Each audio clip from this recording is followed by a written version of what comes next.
Jonathan Kim. He will kick it away for North Carolina. Cornelius McCoy is the deep man for Georgia State.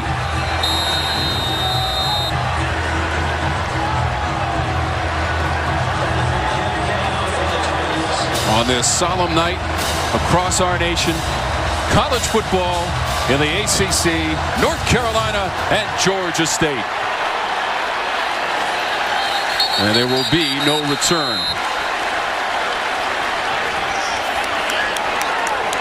So Georgia State, first possession. Cornelius Brown, the fourth. They call him Quad James, 6'5", 200, and a sophomore from Birmingham, Alabama. A very special freshman year for Quad. The 2020 Lending Tree Bowl MVP in that 39-21 win over Western Kentucky. Against Army, just 12 of 20, 129 yards through the air, no touchdowns, 1 interception. He wasn't great. He wasn't awful. He was average. He can be great. He's got a tough defense he's going up against tonight, though. They're going to have to earn it all. They're going to go to the ground with Coates. And he is wrestled out of bounds. An official took the brunt of the play as well. Asante on the tackle for North Carolina as Coates, the senior, had to carry for a loss of 2.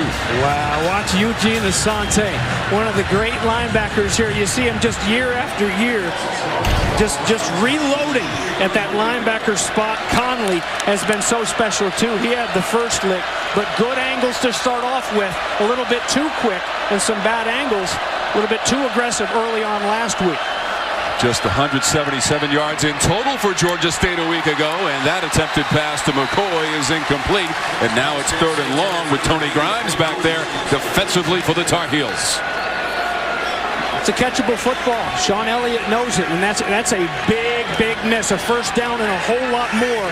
And you've got to take advantage of those against a team like UNC. They've got to win those one-on-one battles. There's a win, but you got to finish it off. Throw a little bit off the mark, but still catchable, bringing up a 3rd down and 12. 3 bowl games in the last 4 years for Sean Elliott in this Georgia State program. 3rd and long. Brown with the time, steps up, incomplete. Over the middle of the field looking for Carter. Giovanni Biggers there, 4th down, Georgia State. Well, Roger Carter has to extend himself and go up and get that football. It's again a little bit high, a little bit off target, and you get the alligator arms there in the middle of the field. And that's a big dude. That's a tight end at 6'2", 250. The super senior, 2 catches against Army. Would have been a big first one here against North Carolina. Downs the deep man. Michael Hayes to punt for Georgia State. It's going to take a Panther bounce near the 25-yard line, and that's where North Carolina will take over. 51 yards on the punt by Michael Hayes, and here comes Sam Howell, the junior from Indian Trail, North Carolina. Set the Tar Heels record for career touchdown passes a week ago, but James, you know he would trade it for a W up in Blacksburg. Well, he certainly would. What a great kid. Spent a lot of time with him here in the offseason, ACC media days, and had a nice talk with him earlier this week. He doesn't really seem to be pressing or phased after the stumble out the gate. The Heisman talk throughout this summer with Sam Howell. He just wants to get back to the winning ways, get into a little bit of a groove, and get that feel back. Did have a touchdown pass a week ago, threw for 209 yards. This time they'll hand it off. That's Ty Chandler, the Tennessee transfer, for 2 yards up the middle. Chandler, the graduate student from Nashville, Tennessee. When people talk about Georgia State going up against these Power 5 teams, immediately the talk goes to the Tennessee Volunteers. 2 years ago, the big win. Ty Chandler knows all about that from the wrong end, as he was a running back at Tennessee. Past the 30-yard line for Chandler on 2nd down. He picked up 4 yards. Bacon on the tackle for the Panthers, and now 3rd down for Mack Brown, the head coach of the Tar Heels in his 2nd stint. 3rd year, 2nd time around. You saw the number of wins, most among active coaches. It's also 7th most in football bowl subdivision history in a national championship at Texas for Matt Brown. Just 2 of 10 on 3rd down a week ago against the Hokies over the middle. That's the first down. That's the 40-yard line. Josh Downs up to the 45, and the chains will move. They got 13. Just keep him out there on that field. The youngster just hooking up right at those sticks. Defensively, you got to know where you are on the field. Where are they trying to get to? That's just an easy little dump down underneath. It's a first down as soon as he catches it. Fresh set of downs, heels. Howell back to the air over the middle at the 25. Antoine Green. He beat Jalen Jones in that secondary. James, 31 yards on that play. Yeah, Phil Longo trying to replace some big names on that offense. Over 4,000 yards of offense. And you see back-to-back a couple receivers that he's hoping to do that with. And here's that running back that's replacing 2 real good ones in Javonte Williams and Michael Carter, gone from last year's team. It's Ty Chandler. DJ Jones is another guy that will not play tonight, but a young guy for Mac Brown that they're really high on, and Caleb Hood expect to see a little bit from him as the game goes on. Chandler ran for 66 yards a week ago on 10 carries. This will be Howell stepping up and running at the 10, and he will trot into the end zone.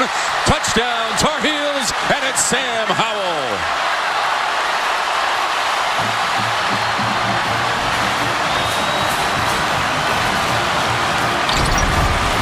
Off-season, Sam Howell, what'd you get better at? Well, I wanted to get more decisive. Nothing there, tucks it and goes. And great blocking by his tight end down in the paint. Garrett Walston, you don't even see him because he's driving the defender out of the back of the end zone. Almost a shoestring tackle, but a miss and an easy trot into the end zone for the junior quarterback. Atkins with the extra point after the 22-yard touchdown run from Sam Howell. That's a little bit more like it. Slinging Sammy Howell, doing it with his feet, and the heels are in the paint. Like a sports car. You just love it so much. You're always trying to take care of it. You're finally tuning the things that you need to do to make it better week in and week out. And so I asked him, all right, what do you need to do this week to the Ferrari to tune things up? He said the 3 things I want our offense to do this week: ball security, make contested catches, and make sure they're productive on 1st and 2nd down. So guys, start your engines, because what we just saw, that seems like a well-oiled machine. Absolutely, Abby. There he is, Phil Longo, and he talked about that fine-tuned machine in these great races. And you know, we just need to tweak it. We need to shave a little bit of weight right here. There's no wholesale changes. You're not going to change that car. You're going to race with who brung you. And they certainly did it right there. Looked pretty good on that opening drive. A couple nice pitches and catches after the 3 and out for Georgia State on offense. Sam Howell just kind of rolled into the end zone for his 7th career rushing touchdown to finish off that drive. As we take a look at our Toyota Impact Players, brought to you by your local Toyota dealers, James. Well, I talked about those receivers for Georgia State and a couple maybe should-be, would-be catches so far. Jamari Thrash had a nice day against Army with 7 catches for 87 yards. Looking to get Cradle and Pinckney back at the receiving position here tonight. And Gemmel, watch out for 44. He's a headhunter there from his linebacker spot. Has 7 tackles against Virginia Tech. And talked about how he wanted to make sure not just he, but his entire defense got better and played crisp football here tonight. Quad got popped on the run. That was Trey Morrison coming up from the secondary. 6 yards on the run for Cornelius Brown. We've seen a couple nice hits. We've seen Conley already, and here's Trey Morrison. Trey Morrison, who had that forced fumble, a big forced fumble on the 2nd drive of the game up in Blacksburg against Virginia Tech last week. 2nd and 4 Panthers. The pitch. First down and more. Across midfield. McCoy. And McCoy going 29 yards, James. Yes, Virginia Tech had some success running the football in between the tackles, but they also got to the perimeter. And that's exactly what Georgia State does right here. Good blocking by the receivers outside. Up-tempo from the Panthers, that near the 35-yard line of the pass to Cradle. That's what you do when you've got a defense on its heels. No pun intended. You put the hammer down a little bit. Sean Elliott. 5 yards of the previous play. There's another pitch. This is Coates. Again, right there, I talked about the physical play from these safeties. Conley won't get credited with a tackle right there, but Conley came up there and blew up the blocker and turned that ball back inside. These angles, you got to keep these outside shoulders free. And it was a 3rd down and long a couple times where the vice angles were wrong for this defense last weekend. They've got to be sharp right here and get back off the field after Georgia State's moved it down a little bit. 3 of 9 on 3rd down a week ago against Army in the loss for the Panthers. This will be the quarterback. He'll come up short. 32-yard line, 3 yards for Brown. Bohasic has the tackle. 51 in Carolina blue, and they will celebrate that stop on 3rd down. 4th and short right now for Georgia State. Well, they try to empty it out, spread out that defense a little bit, but a nice job of staying home by Gimmel and Bohasic. Don't jump off sides and be too eager right here as they're lined up to go for it on 4th down.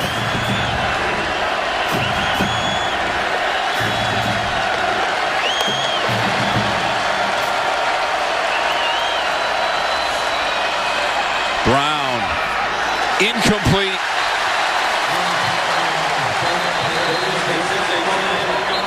There is a flag down on this 4th down play. He was looking for Tucker Gregg on the pass. And it was a receiver downfield offense, number 75. That penalty will be declined. 1st down, North Carolina. So we got the call from Jeremy Parker, our referee this evening. So the Tar Heels take over possession.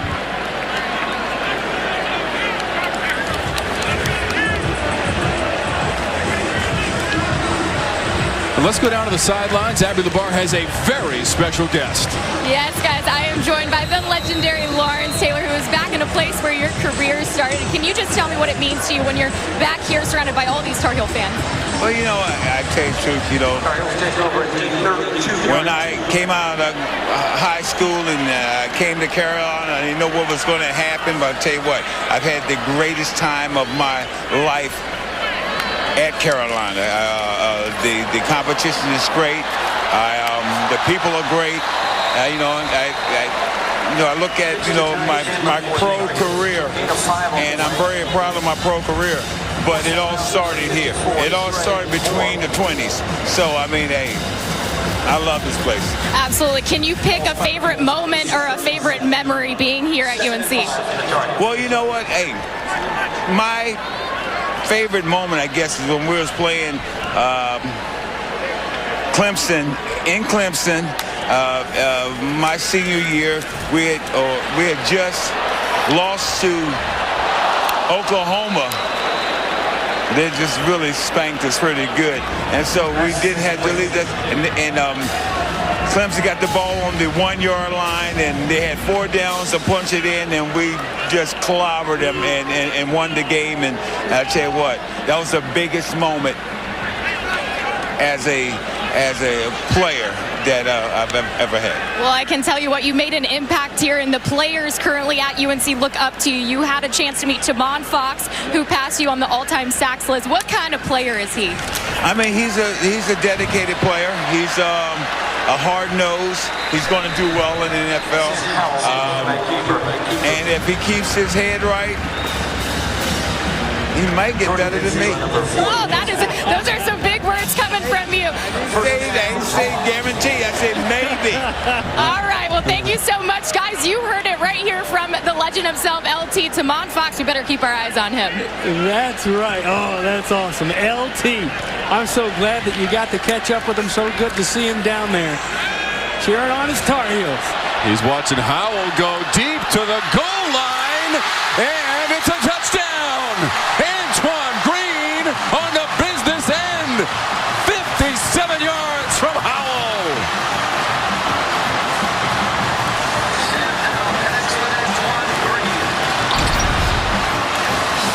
Wow, nice protection up front. Plenty of time in that pocket for Howell. And drop. Perfectly thrown football. And not bad coverage at all for Jalen Jones. Right there and phased. Gets that head around. I mean, you can't defend any better than that.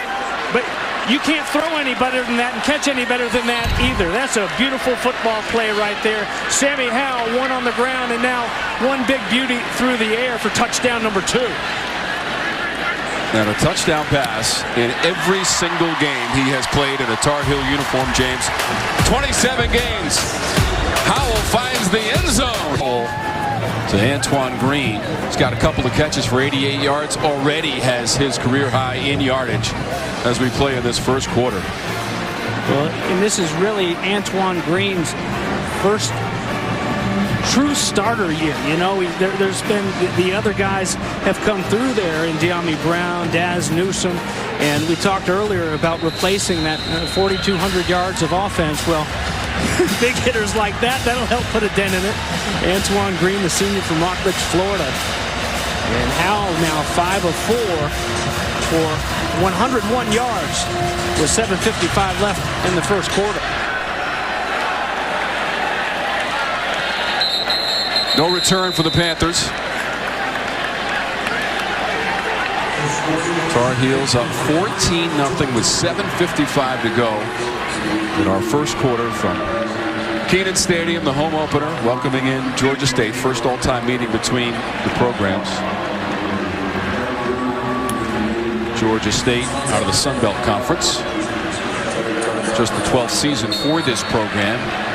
Established in 2010. First year playing at the Football Bowl subdivision level was 2014.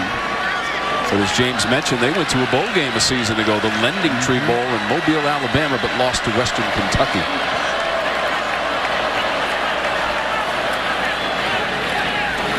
This will be Coates weaving his way past the 30-yard line for 6 yards. I'm still fired up. Not about that long touchdown, which was beautiful, but the fact that we had LT on a broadcast that I was a part of. It was incredible, man. Lawrence Taylor. Oh, my gosh. He talked about Jamon Fox maybe being better than him. He'll never be able to clobber people like LT used to clobber people. They don't allow that anymore. You go to jail now. It was a dangerous play there to McCoy, who was able to field it. But he will get back to the original line of scrimmage, back up to the 30-yard line. Just got to chip away positive yardage. Positive yardage. You know, that first down, they get 5 on that first down. Even if you get 2 or 3 here, it makes things a lot more interesting for that defense and what you're going to call. But instead, you got a Tar Heel defense now with an opportunity. Jay Bateman's guys pin their ears back a little bit on a 3rd down and medium.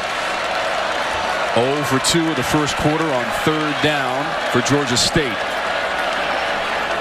Brown up near the 40. That's a first down. Snagged by Pinckney. A flag comes out behind the play after an 11-yard pickup for Georgia State. See what this flag is. Pinckney missed last week with the injury. He and Cradle both. Holding. Defense, number 20. The penalties decline. Result of the play. It's a first down.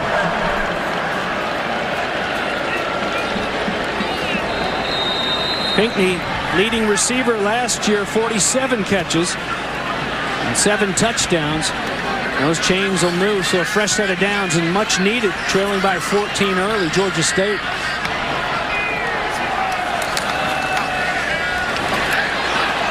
Coates, ball's bouncing on the turf, and it goes out of bounds. Cedric Gray with the tackle on Coates, and the ball came free. Loss of 5, James. Good job by Cedric Gray to separate. He was tangled up there early with the offensive lineman. Use those hands, shuck him, and take the proper angle. That ball spinning around like a top got kind of interesting, but again, you go in the wrong way, Georgia State. You got to find a way to keep that ball moving forward. 2nd and 15. Brown will be sacked. A Carolina blue wave led by Miles Murphy and a loss of 6.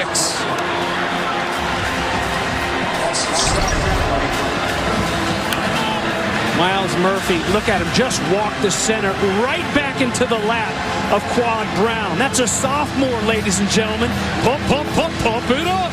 Man, the sophomores and freshmen on this team, the coach said it, Coach Brown said it.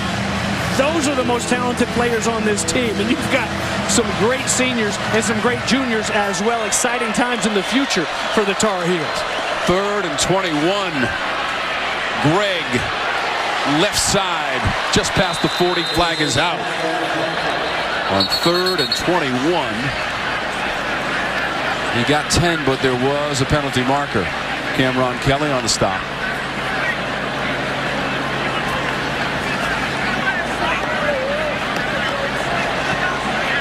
Jeremy Parker again with the official word. Offense, number 73. Penalties declined. 4th down.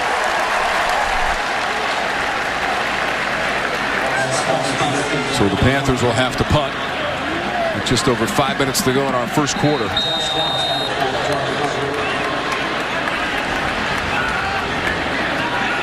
Michael Hayes to punt it away to Josh Downs. He stands at his 22-yard line, which is a significant yard line here at Kenan Stadium. That 22 hash mark is Carolina blue in honor of Choo-Choo Justice, as that one may have been deflected. Yep.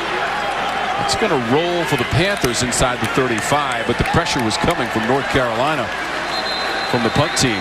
The punt was 27 yards. DeAndre Buckins may have gotten a peek. 2001. North Carolina followed that up on September 22nd. Their first game after the tragic events with the win against Florida State. And that really jump-started the season, James. They won 5 in a row and then went on to win the Peach Bowl against Auburn. Yeah, you'll never forget where you were on September 11th. And also very vivid in my memory is how sports helped to heal this nation in a way too after the pandemic, and last year gave us some just something to kind of gather and celebrate together and share love, show love to one another. There's some similarities, but tough time and special. Looked like Howell lost the handle, bouncing around at the 20. The Panthers say they have the football, and the officials agree. Dante Wilson coming up with the ball for Georgia State. Tom, I don't think that hand was going forward. Looked like the ball just slipped. Completely slipped out. Does he hit Ty Chandler? He does. He might have hit Ty Chandler's left arm. Nonetheless, that won't even need to be looked at. And, turnovers became the big problem for UNC in the loss to Virginia Tech. 3 interceptions by Sam Howell were huge. The 2 in the fourth quarter. First turnovers, interceptions in the fourth quarter he's had since he's been a Tar Heel. Here's a chance for the Panthers. And just inside the 20, over the middle, near the 15-yard line, incomplete, looking for Aubrey Payne. And the pass from Brown is incomplete. Sean Elliott and the Georgia State Panthers are in the CPI red zone after that turnover, James. Both these coaches, Sean Elliott especially when it comes to head coaches, fiery, intense, talks about being tougher. That includes being a receiver. That's my football, not just an offensive lineman, not just in the trenches. They've got to catch these balls. The defense responds. Williams on the carry. Asante was there, number 7 for Carolina. Loss of 1 on the play. Nice swarming defense here. You see guys penetrating, and the angles. See the angles, these vice angles, and we've seen guys like Asante Samuel, or Eugene Asante rather, all over the field. He's been huge here in the first half and bringing up the big 3rd down and 10 now. 1 for 4 on 3rd down in the first quarter for the Panthers. Brown looking to the middle of the field, deflected away, and the receiver had a chance at it. Kyler McMichael was also there, number 1 for the Tar Heels, and that'll bring up 4th down. Brown's ball a little bit behind. That may be the tougher of all of them that have been in the hands, and an opportunity there. Doesn't get much easier. McMichael, surprised, could have been a nice turnover. Instead, a chance for the first points of the night here for Sean Elliott's troops. But he's got to get in the ear of those receivers. When he talks about toughness, you got to care. You got to fight for that football every single snap. We're lucky that one wasn't intercepted. Noel Ruiz, 37 yards away. The field goal for the Panthers to get him on the board, and it is good. So Ruiz, the grad transfer from North Carolina A&T, who connected on his only field goal attempt a week ago from 33 yards away, has now made 10 in a row dating back to last season. You know, Tom, I mentioned the intensity of Sean Elliott. Believe it or not, he's mellowed down a little bit here in his older days. Are you sure? Yes. Look at I mean, it looks like me and you before the game. I know. You got the better of me. Knocked my headset off. I had to sit out for a play. That's a flag. That's look at unnecessary roughness. Well, and that's, you know, and I'm not kidding when I say he's mellowed out. We talked with his defensive coordinator, Fuqua, and Nate Fuqua told us, hey, when I was at Wofford and first started coaching, the word was you got to watch Sean Elliott, the offensive line coach, there at App State in pregame. He said, so I had a peek down there. And he goes, sure enough, he's headbutting his running backs and he's bleeding right down his face. Like Ultimate Warrior type stuff. But was he upset with the lack of what seemed to be want-to and toughness, the performance against Army. And the one thing he did say, though, in that press conference after the game, he said, you know, here's a bright spot, Noel Ruiz. He had a good game. That might be about it. Well, Noel Ruiz got him 3 points on the board right now, and that's better than nothing. But that's really got to be frustrating for him and for his quarterback, these drops and the lack of want to go up with some of these balls and to pull them down. This will be Chandler just inside the 10 of the return for North Carolina. Blasting through the 20. Absorbing contact and spinning. And he hits the turf at the 34-yard line. 25 yards on the return. Ty Chandler.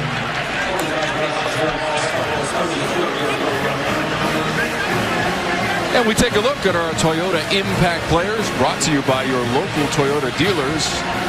And it's right in the middle of that line for North Carolina, and it's in the middle of that linebacking core for the Panthers, James. Yeah, Blake Carroll starting with him, 74 tackles last year. The top returning tackler. He'll go head-to-head with Brian Anderson throughout the night, and he's glad to have their play caller up front. The center, Brian Anderson, back. He missed the first game, the loss with an ankle injury.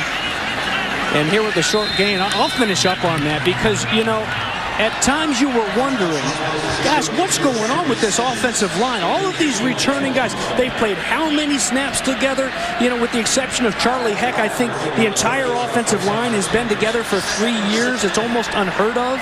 Well, last week, Brian Anderson's not there. Here comes Enter Sandman and that Blacksburg crowd. There was lack of communication. It was terrible there. And when you're thinking too much, you're not playing fast football, and that was the case a lot of times, it seemed. A loss a week ago at Virginia Tech, 17-10. The last time Carolina was at Virginia Tech was 2 years ago, James. You remember that one, don't you? Yeah, I think I do. Hard to forget. The longest game in the history of the ACC, perhaps. 6 overtimes between the Hokies and the Tar Heels. And that season for North Carolina laid the groundwork for being ranked 10th in the preseason this year and the success of a year ago. That was Mack Brown's first year in his return to North Carolina.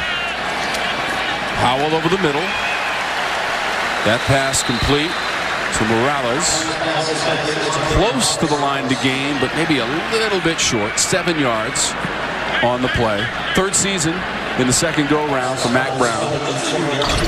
Nice protection here for Howell. They run a little game, and then a late blitzer that they pick up nicely as well. Just wait for the big body of Kamari Morales from Buck Lake, Florida. Tallahassee Lincoln Trojan. Let's see if he and the offense can get 1 yard on 4th and 1. Second effort. Is it enough? to get to the 43-yard line by Chandler. He got hit by Dennis, and it is a first down for North Carolina. Javon Dennis made the hit, but Chandler kept those legs moving, and it's a first down for the Tar Heels. Great penetration by Dennis. Stood him up, but an extra special second effort by Ty Chandler to move those chains. Big play by the back. Howell, complete. Midfield and more.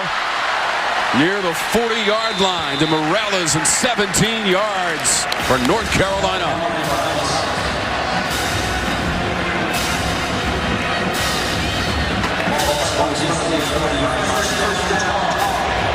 So back-to-back nice completions for Morales. The one that was just shy of the first down. That one will move the chains.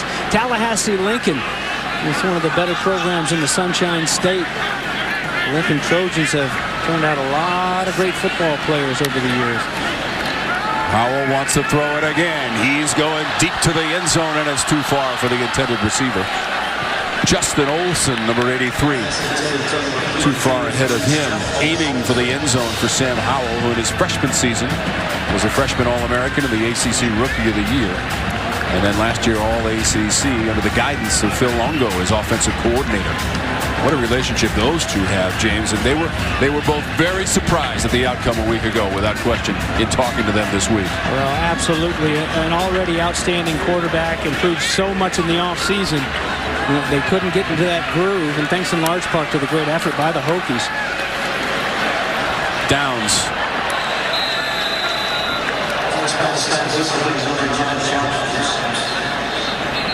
Venziel makes the tackle on Downs. Venziel's been very active. Does a good job of getting rid of those blockers. Sometimes as a linebacker, you get run up in those gaps too far, you get too antsy, and you get tied up with those big 330-pounders. Does a good job of avoiding, forcing a third and medium. 2 for 3 on third down of the game for North Carolina, and they're going to let the clock run out of the first quarter. So Sam Howell on the sidelines, and our outstanding ACC football production crew with you from Keenan Memorial Stadium. Opened up back in 1927. Here's 3rd and 5 for the Tar Heels, and Howell looks left, finds his man right at the 30, right at the stick to Morales. And that is going to be a first down, 5 yards on the play. So 3 straight tosses and catches to the sophomore Kamali Morales. There are your first quarter stats. You see the passing yards, 132, including that big 57-yard touchdown reception from Howell to Antoine Green.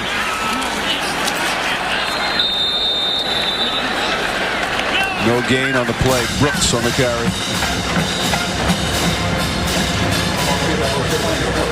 Sean Taylor on the stops. Got a little brother playing for Coach Mack Brown. Family affair there for the Taylor family out of Cordell, Georgia. Could use a few more of those. First downs. First downs weren't very good against Virginia Tech. Put you in some very tough third down situations. The Heels were just 2 of 10 on third down last week. 10th play of the drive. Howell, the release, the catch. Simmons to the end zone. Touchdown, Emory Simmons of 30 yards.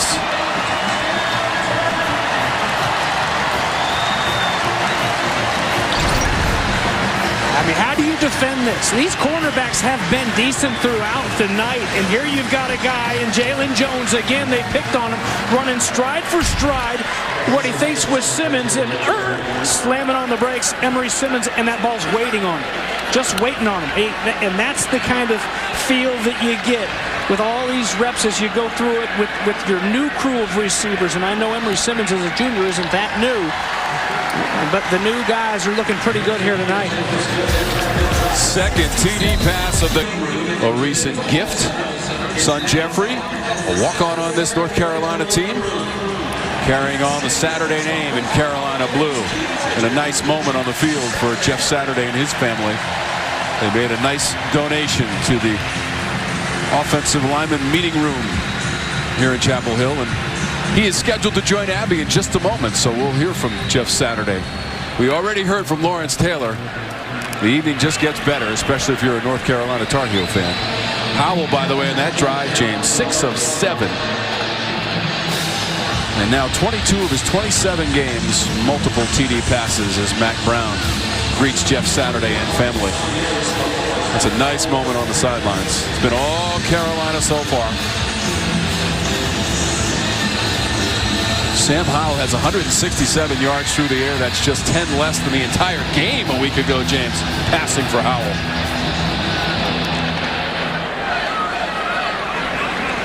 White will watch it sail into the end zone. And let's set it down to Abby LeBar. Yeah, guys, Jeff, a special moment for you and your family. You just hugged Mac Brown. Can you tell us what he said to you? Oh, man, just how appreciative it was. He said, I think it was in black and white. That's how old I am. So took a little shot with the love. But, man, what Mac has done when I was here and what he is bringing back to Chapel Hill and Carolina, man, none like him, bro. He's a Hall of Famer for a reason. And my son's here because of that. So just an incredible human being, great coach, but a better man off the field. Well, we'll get to your son in a second, but is there a difference between your first stint with Mac Brown and then now what he's doing? Have you noticed anything besides the age? He's much kinder. I used to tell him, I was like, Mac, you used to rip us apart. I was like, you're so much nicer to the players. He said, Jeff, you got to be now. It's a different generation. You know, you got to love on these kids a little more. I said, well, you didn't love on me a whole lot. When I didn't act right, you got after me. But, man, he and Sally are as good as it gets. He understands how to build a program and an organization. And what he's done back here in Chapel Hill for Carolina, man, he's the right man for the job, and we're a better program for it.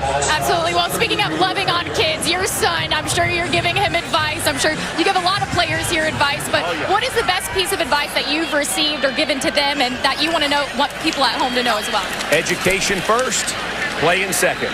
I was like, man, I was fortunate to play in the NFL as long as I did. I played 14 years. I said, that's 5 generations in the NFL. You don't want to be 26, 27 years old having no direction. Carolina provides you the best opportunity for both phases in life. Get a great education, play great football. That's why he's here. That's why I tell all the kids. I just told the recruits upstairs. That's why you come to Carolina. Twofold, and you knock them both out of the park here at Carolina. Great stuff. Well, welcome back. We appreciate your time, guys. Nothing better than this. I'll say, and nothing better if you're the recruiting coordinator here, Abby. I mean, you don't even, a lot of times they'll make these recruiting highlight tapes where they got to put together all these highlights to try to show these recruits of what they'll be a part of. Go show mom and dad that interview with Jeff Saturday right there. I know where I want my kid to go. My goodness, that was really special. Some all-stars in the house tonight. First LT, then Jeff Saturday, who played here at North Carolina from 94 to 97 as a 2-time All-ACC player and a Super Bowl champion back in the 06 season for the Indianapolis Colts. 6-time Pro Bowler on the sideline tonight, along with LT, the All-American here at North Carolina in the late 70s, early 80s, and a 2-time Super Bowl champ with the New York Giants. A big 3rd down and 4 now for Cornelius Brown. And this Panther offense walked up and coming. Spins his way to midfield for a first down. Fearless move by Brown for 8 yards to move the chains. Chris Collins made the tackle. Jay Bateman had the blitz drawn up, walked up into the gaps and making it easy. Brad Glenn, the offensive coordinator, nice play call. And as he tucks it and goes, and we've got to reset, I think, the chains Result of over the play is a first down. There's no flag. Pick up the flag, reset the down marker, ready to go from midfield for Georgia State. There's Jay Bateman. 3rd year as the defensive coordinator, along with Tommy Thigpen, co-defensive coordinators. We mentioned Army at the top of the broadcast. He was there as the defensive coordinator from 2014 to 2018 and took that program as the defensive coordinator to 3 bowl games. They beat this Georgia State team in week 1. Army did. Well, and Bateman probably spent some good quality time on the phone talking about this offense and what he will see. The Army did a fine job defending Quad Brown and company last week in the 43-10 win. You know, an Army squad mentioned off the top, the #1 defense in the country last year. Army only had 5 rushing touchdowns on them all season in 2020. And they got after it in week 1. Georgia State had just 177 yards total offense. This is going to be close to a first down as well at the 40-yard line. Tucker Gregg on the carry. First down, Panthers, 8 yards. Gregg, the former walk-on for Sean Elliott, now on scholarship, a senior from Chatsworth, Georgia. They say he's a little bit speedier than he looks, the big body. Brown again as we go down to Abby after a 4-yard pickup. Abby? Yeah, just real quickly, guys. Jaquarius Conley for UNC is currently under evaluation. So that's all I've got right now. I'll keep you updated. Thank you, Abby. Hate to see that. Enjoyed watching him play so far. He's been involved in a lot of the action defensively. The sophomore from the safety spot. Yeah, Conley also had an interception and a fumble recovery a week ago at Virginia Tech in the losing effort. That'll be 3 yards for Gregg. Nice gain here to make it 3rd and short. And you know, Tom, you talk about that North Carolina secondary. They're still trying to get Storm Duck back out there. Still banged up with the foot injury, and it was an adventure at defensive back with the injuries last year. They don't want that bug to bite them again here in 2021. 2 for 6 on 3rd down. This is to the 30-yard line, and that's going to be enough. Tucker Gregg taking that ball to the 30 for a first down. Desmond Evans on the tackle. Sean Elliott coaching up his offensive linemen, 4 or 5 starters. Played in that Tennessee game a few years ago, the big win on the road in Neyland Stadium. It's an offensive line coming in combined for 142 career starts, so experience up there as well. Getting tough right now. 11th play of the drive down the sideline, and that is incomplete.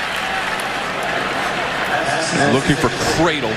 Looking for Cradle, and so if you line up with some more cushion from that sidelines, then you're able to run your route. You run that route right on the boundary line, and there's nowhere for that ball to drop. And Day-Day Hollins has to be careful not to shove that ball uncatchable. That's why they didn't throw a flag. But if that ball lands in the field of play, there might have been a flag thrown with that late shove. But offensively at wide receiver, you got to line up a little bit more inside and give your quarterback a chance. Out of the flat, complete. Coates. They'll mark him just inside the 25-yard line. That's a gain of 6 for the Panthers. Trey Morrison on the tackle. James, you mentioned that win at Tennessee in the first game of the 2019 season. They haven't played a Power 5 opponent until tonight since that victory in 2019 in North Carolina. And now here's 3rd down again.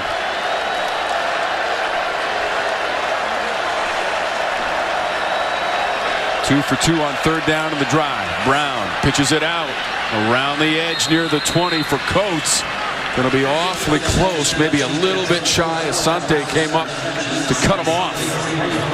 Eugene Asante, sideline to sideline. This will bring up a 4th down and 1. There you go, 38-30. Sean Elliott leading his team into Neyland, trying to get another big win on the road against the Power 5 team here at Kenan Stadium tonight. First things first, what you got on 4th down and 1? Went for it on 4th earlier in the first quarter, and we're stuffed trying to do it through the air. The back is Gregg, who's had some big pickups on 3rd downs here on this drive.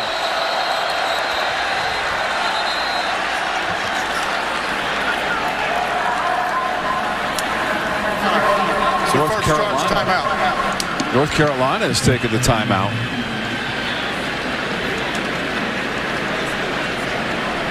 So it was back in 2019 to start the season, Abby. This Georgia State program upended Tennessee. Oh, yeah, you guys mentioned that. And there's quite a few players, not just on the team, but a part of the program, whether it's coaches or staff. So they know very well what it takes, right? So I talked with quarterback Quad Brown, who didn't take a snap during that game. However, he was the backup quarterback. So he was on the sideline, witnessed the atmosphere, and he said, we came into that game and we just took the momentum. He said, we rode that momentum for 4 quarters. We just totally took the air out of that thing from the first kickoff. So, guys, that was the formula for today here, but I feel like this team still has plenty of time to try to take the air out of this UNC atmosphere. Right, Abby, against UT back then, they were down 17-14 at halftime and outscored the Vols 24-13 in the second half. The year before, I actually called the Georgia State at North Carolina State game, and that was one that was a little too close for comfort for the Wolfpack. All right, after the timeout, 4th down and 1. 14th play of the drive on 4th and 1 up the middle with Greg. And he powers his way to a first down after 6 yards.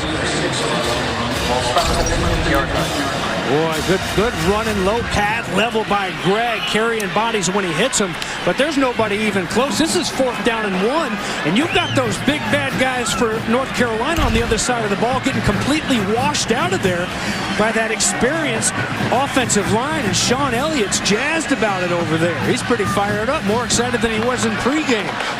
5 first downs on the drive that has now exceeded 6.5 minutes inside the 10 and near the 5-yard line for Thrash. Nice little play call here. This is what happens when you've got to respect that run. They've had trouble defending that run inside, so you've got to respect it. You've got to pause. You got to, and then you can get it out to the perimeter and hurt them. 16th play of the drive. Brown stumbles down near the 5-yard line. Minimal gain at best for Brown. No gain on the play. Sante on the stop. Quad Brown and Jeremiah Gemmel talking it out a little bit. A friendly chat. But you see, even in that shot right there, Tom, just guys, that offensive line just overpowering on this drive too many times against that North Carolina front. Brown still has it, dives for the goal line, and he's in. Quad Brown takes it in from 4 yards away, and it's a Panther TD.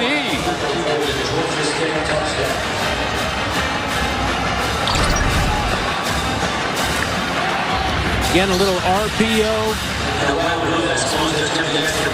And just playing option rather. That dive that hurt Sean Elliott's bunch so much last week has been good to Georgia State here on this drive, and pulls it out of the belly of Greg. And Greg could have scored, it looked like, had he kept the ball in his belly, but instead Brown pulls it, and first touchdown of the day for Georgia State.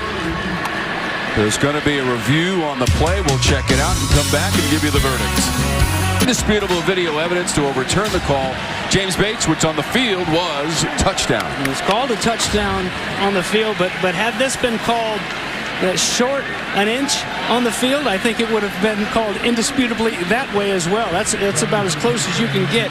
It looked like the knee was hitting as that tip of the ball maybe barely crossed the plane.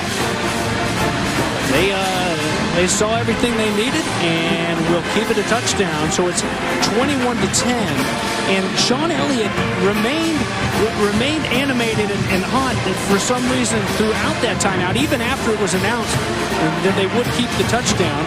I say 21-10, extra point pending. He's got to be pretty excited about the way his offensive line took control on that drive, one that was capped off by Quad Brown there. But they really got physical with that UNC front and powered their way down the football field to score their first touchdown here. They had 6 first downs on that drive, including a 4th down conversion. Ruiz for the extra point. 17 plays on that drive, James. 75 yards. And the Panthers have their first score. It is Brown just to the front doorstep and in. Panthers has changed the tenor of this game here in the second quarter with 6:19 to go. 21-10. Tar Heels in the lead. A couple of passing TDs and a rushing touchdown from Sam Howell, and a rushing TD from that man, Quad Brown. Cornelius Brown, the 4th, taking it into the end zone. How can you be any number but number 4 if you're Quad Brown? Exactly. Yeah, that's a must. Chandler and Hood are deep, James. A drive that took 7 minutes and 30 seconds, so an offense chomping at the bit to get back out there. 17-play drive by the Panthers. Here's Chandler. He's got the 20. Chandler hit shy of the 30-yard line. The return by Chandler is 27 yards for the Tar Heels. Well, Sam Howell and his team went to Blacksburg last week, came up empty, but he threw a touchdown pass. And Howell, the all-time leader in TD passes, he's now got 70, had one Blacksburg. And so Howell atop of that list. And you saw the name that he passed in Darren Granger. 167 yards passing for Howell. Threw for 208 last week against Virginia Tech.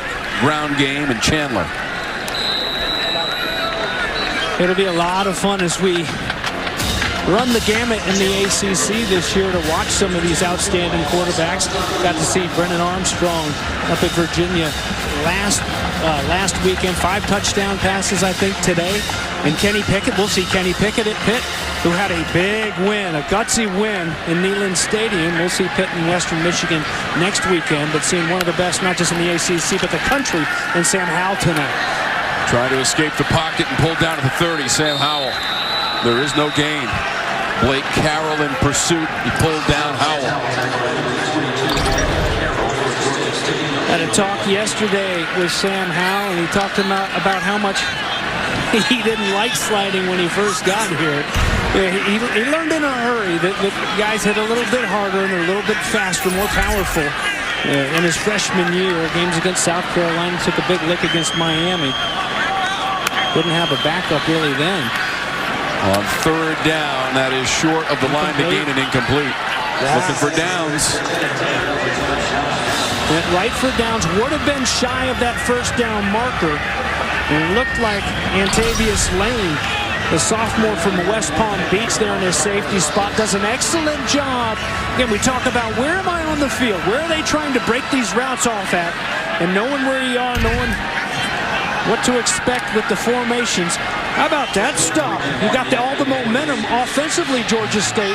And now with about 5 minutes left to play in this half, you got a chance to chip away at that lead a little bit more. Ben Kiernan, the junior from Dublin, Ireland, with a punt. Quavian White fields it at about the 6. It was forever. It was like everybody used to talk about it. Like, maybe that's him. That's about the same age, Abby. He likes turtles. Oh, man. Abby was so excited on our group text as we got ready for the game. We kept getting these videos of Quad with his turtle all week. I can't compete with animal acts on this show. I mean, what's next? I got a gator next to me. I know that much. 4 yards on the play for Brown. He's the complete opposite of his turtle. Yes, isn't that the truth? The turtle is slow and methodical. Brown is slippery out there as a crafty runner at quarterback. Not what he was looking for on the pitch to Carroll. No. And that's exactly what they didn't do on that last drive. They didn't have the negative plays. This pitch a little bit low and behind, and Georgia State lucky to get that one back. Otherwise, it's Carolina ball knocking on the door.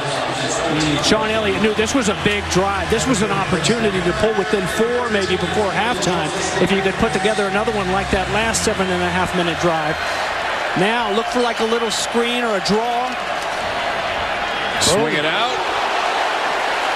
And the receiver cut down immediately. McMichael on Carroll on the hit and a loss of 2, and now 4th down.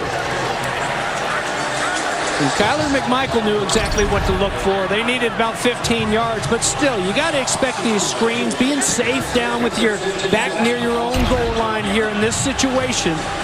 And a good job to go and drop them in a hurry and force that punt. And oh, look, plenty of time now left for Sam Howell and the offense to get back out there and a little bit slow limping around. That one might leave a bruise come tomorrow. Hayes from his end zone. Fake punt. Oh! A lateral. It's not going to be enough past the 20. Oh, my goodness. Down near your own goal line to fake this punt and have the option. The pitch included in there and making it interesting, but you had so far to go. Again, if you don't have the negative play to go so far backwards, this one's going to result in the first down. But a good job special teams-wise. We've seen so many special teams mishaps in this first part of the season here, all across the landscape of college football. Excellent job by North Carolina being awake and being ready to react to that. It was 4th and 15. Jacob Freeman got the lateral, but could only get near the 20-yard line. So outstanding field position for the Tar Heels. Knocking on the door of the red zone. Here's Howell. Spinning away back towards the middle part of the field and inside the 15. Big pile up. 7 yards for Howell to match his jersey number. Gotta be careful with those JOPs jumping on piles now. They'll throw a flag. You don't want to help UNC out, Jeffrey Clark. Howell just reading that defensive lineman, taking that back and pulling it and going. And there's a nice pickup for his offensive coordinator. Phil Longo, 7 yards on first down. Reaching to your bag of tricks here, there's plenty of things you can do. Howell does have a rushing touchdown in the game of 22 yards in the first quarter. Goes to the end zone, one-handed attempt, and incomplete. Emory Simmons, who has a touchdown catch in the game, unable to come up with that one.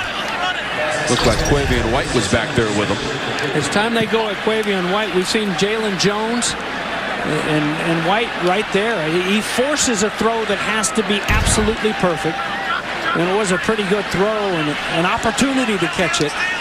But these cornerbacks, it's not like they've been burnt throughout the night. They've been in good position. It's just Sam Howell's putting that ball on the money. Flags all over the field on 3rd and short for North Carolina.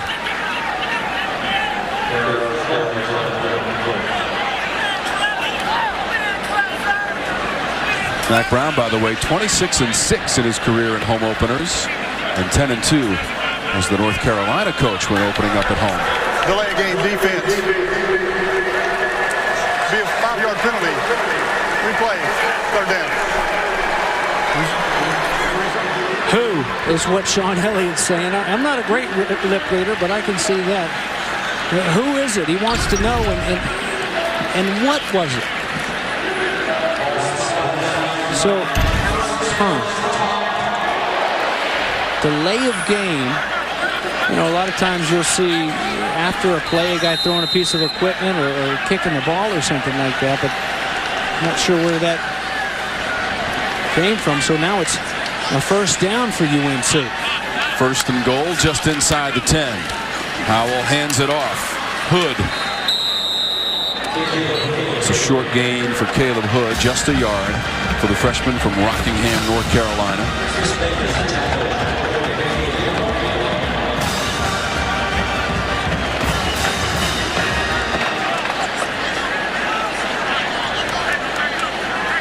North Carolina offense without Bo Corrales for a 2nd straight week as well.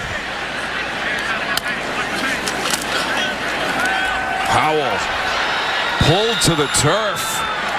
Dante Wilson. He was looking the way as he pulls it the whole time of Emory Simmons. But no protection. The protection's been there throughout the night. Pretty good for Sam Howell, who was sacked 6 times in the loss to Virginia Tech. As soon as he pulls that ball out of the belly of his back, immediately Dante Wilson and company are right there in his face. So Carolina going the wrong way now. It's a 3rd down and goal. Howell trying to buy some time. Floats it to the end zone too high for the receiver, Josh Downs. There is a marker on the field. Boy, Sean Elliott's upset at this late flag that came in here. And it was Howell looking for Downs. There's no foul on the play. 4th down. And you know what? That's a good pickup. It's a good pickup. 24, I believe it was. The defensive back comes in there and kind of pulls up and turns around so as not to target after that ball's high and overthrown, coming full speed. There's no shot at the head. I think that was a good pickup right there. Overruled in the field goal try. Atkins from 29 yards away made his only field goal attempt a week ago from 31 yards at Virginia Tech, and this one up and good. So Grayson Atkins, second among active FBS kickers in points, adds another 3. Here's another look at that flag that wasn't. Ball too high, and see, I mean, that's just shoulder to shoulder, and it's not like a full speed a defenseless player trying to blow him up. So Sean Elliott upset about something else now. On to the next I just want to make sure he knows they picked up the flag. Yeah, right? I know it. Please tell him. Oh, I know. Boy, he gets a workout in, doesn't he?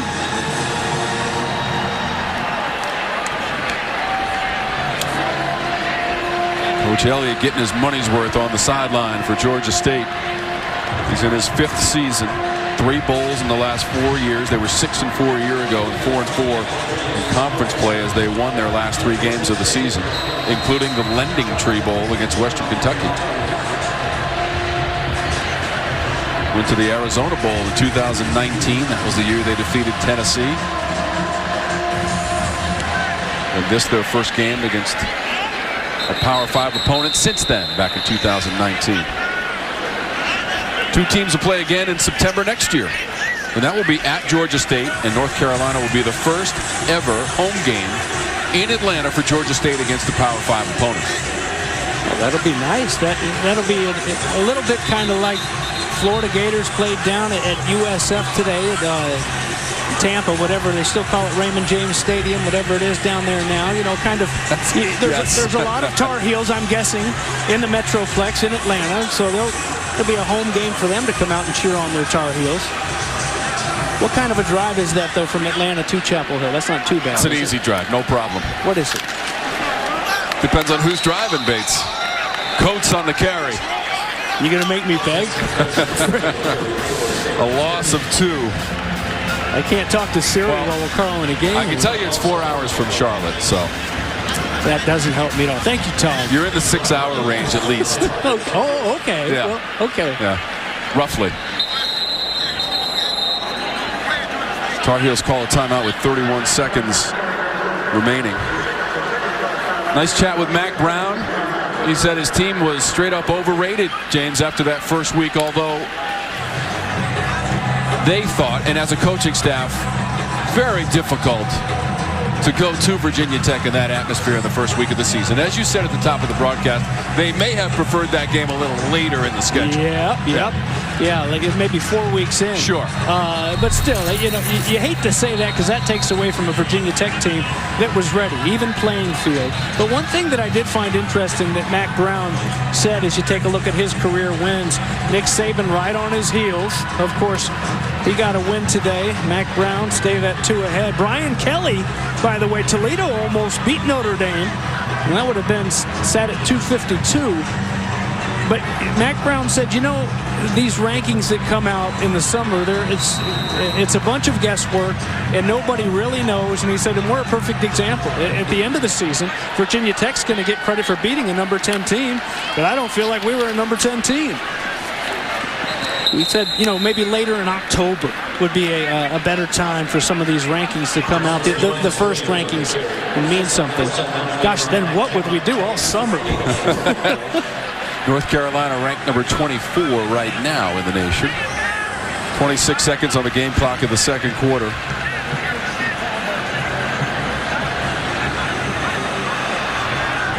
Coach Brown started the season with 84 wins at North Carolina. That is a school record.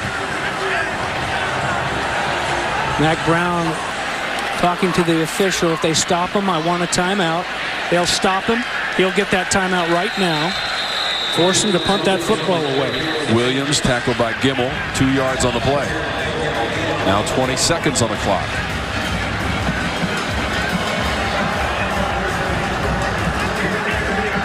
Good job using that final timeout rather than just let that 20 seconds tick off. So many things can happen, and so many bad things can happen when you got to go in there and punt that football. You've got an outstanding young return man in Josh Downs. Question is, do you bring the house and try to block this punt, or do you try to set up the return for the sophomore from Swanee, Georgia? North Carolina will also get the ball to start the second half as they deferred on the opening kickoff.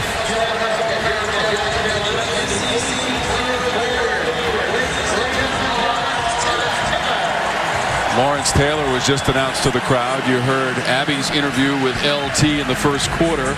The 1980 ACC Player of the Year is in the house. We've heard from Jeff Saturday, another North Carolina great in the mid-90s and a two-time All-ACC performer. 16 sacks LT had in 1980. 16. School record single season to this day, and it block was on. Downs wants a fair catch. He'll make it successfully right at the 22-yard line. 49 yards on the punt from Michael Hayes.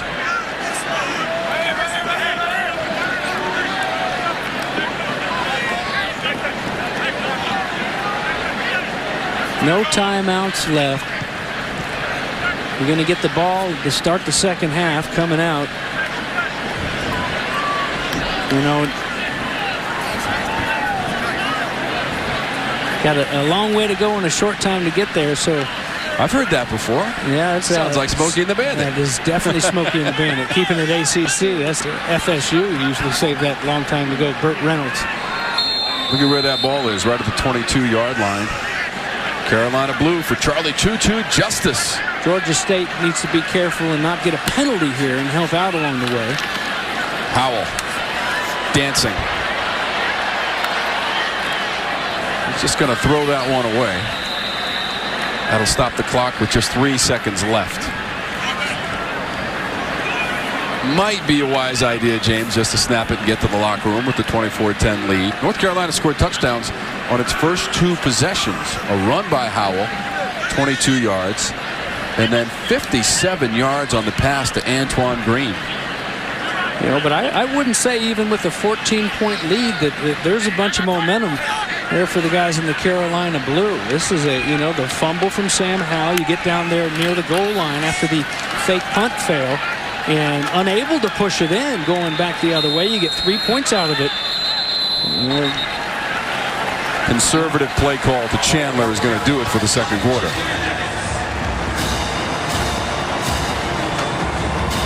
So North Carolina has the lead at halftime as we go to Abby Labar. Well, Coach, your team scored on the first 2 possessions. What did you see during those possessions that you would have liked to see more of towards the end of the half?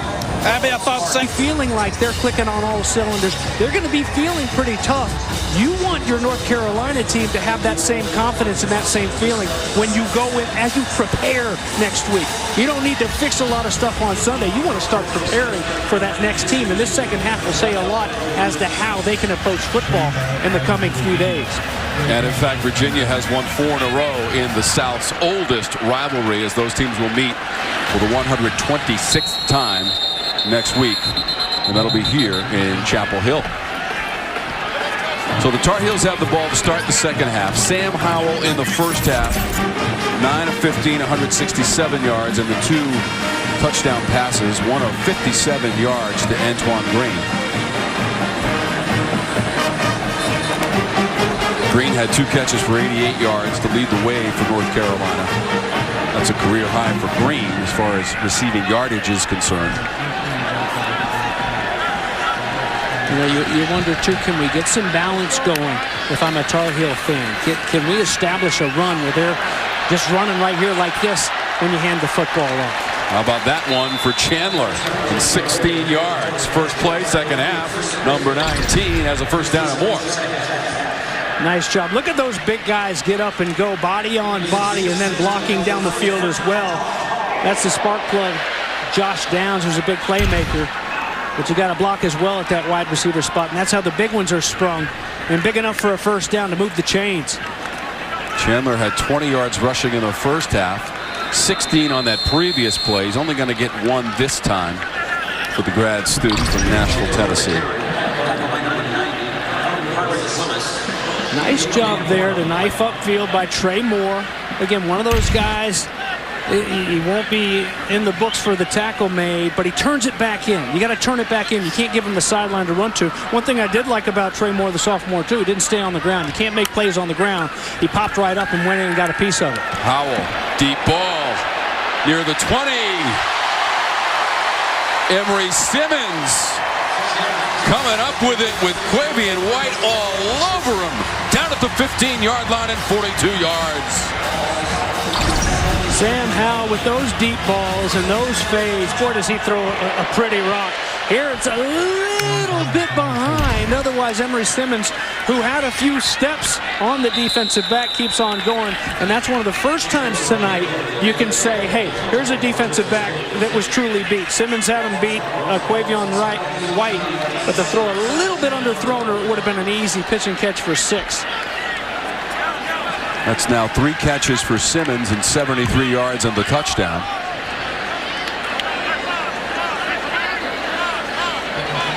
Second and 11. Howell pressured, got it away to the end zone, and out of the reach of Garrett Walston. They've been able to get there when they bring some guys late. There's a little bit of a delayed blitz, and then the pressure's going to come on the edge. And a nice job covering in the secondary. Chris Bacon, a senior from Atlanta, in there. There he is. So here's your 3rd down and long now. Need the 7-yard line. Get a first down. Only 18. Howell surveys the situation. Thought about running. Got hit from the side by Hardrick Willis. And that's just 2 on the run for Sam Howell. To the Hardrick way, huh? I mean, here's pressure. You know, Sean Elliott, he talked about those guys scrapping up front. They're getting to Sam Howell. They got to him late in the first half, and they're getting to him right here, bringing nice pressure. So, again, they'll force another field goal try. He took a pretty good pop from Willis. This will be 34 yards away. Atkins has already made 1 field goal from 29 yards in the first half. And Atkins, that's going to be wide of the pipe. That is off to the left and a miss for Atkins. So the Tar Heels on their first possession, second half, come up empty. Ball's going back to the Panthers. A view from turf level. That synthetic grass installed for the 2019 season had been natural grass since 1927 when Kenan Stadium opened up. First trip to this location, Georgia State. And on first down, they're going nowhere right there. That was Tucker Gregg on the carry. So watch out for Miles Murphy. It's a loss on the play, James. Miles Murphy had a big play back in the first quarter. You saw him pumping it up, the big celebration dance, doing the same right here. Opening drive for Georgia State of this second half after the field goal miss. Murphy, big 305-pound sophomore. Brown to pass, just 7 of 13 in the first half. This is incomplete, and there are no flags. Looking for Cradle. Brown now 7 of 14, 39 yards. He does have the rushing TD for Georgia State. Well, we've seen already similar situation down here.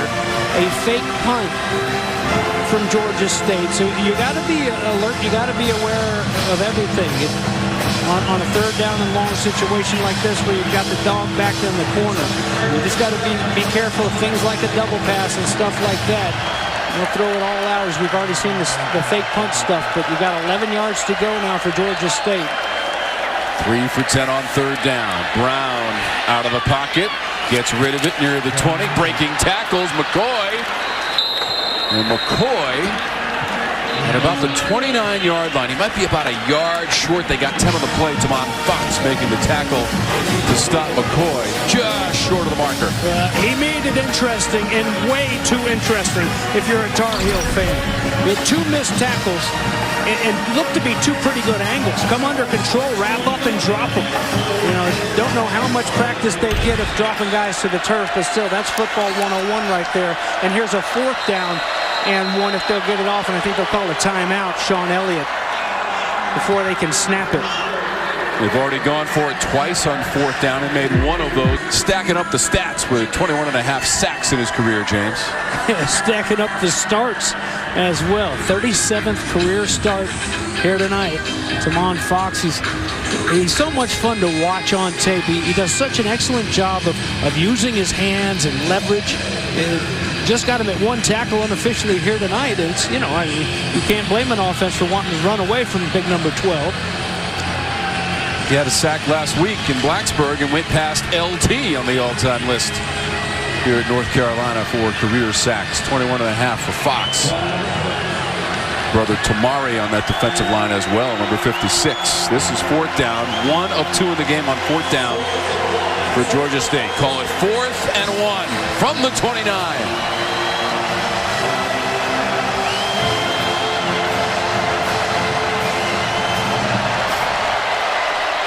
Brown hands it off. Backing his way across the 30, Tucker Gregg. 5'10", 220, a solid senior gets it done for Coach Elliott. Well, watch the reaction of Sean Elliott. Look at the fire right there. He's even with the stick. Boom, punching that air. And that's after a timeout. You had all this time to think about it and get fancy. No, we don't need to get fancy. Let's just go up there and let's punch them right in the nose and see if they can stop it. And right now, when Cornelius Brown and Georgia State, when they need a couple tough yards, we've seen it on 3rd down a couple times there on those last few drives in the first half. They've had their way. Coates with a loss of 1 on the carry. Ball at the 30.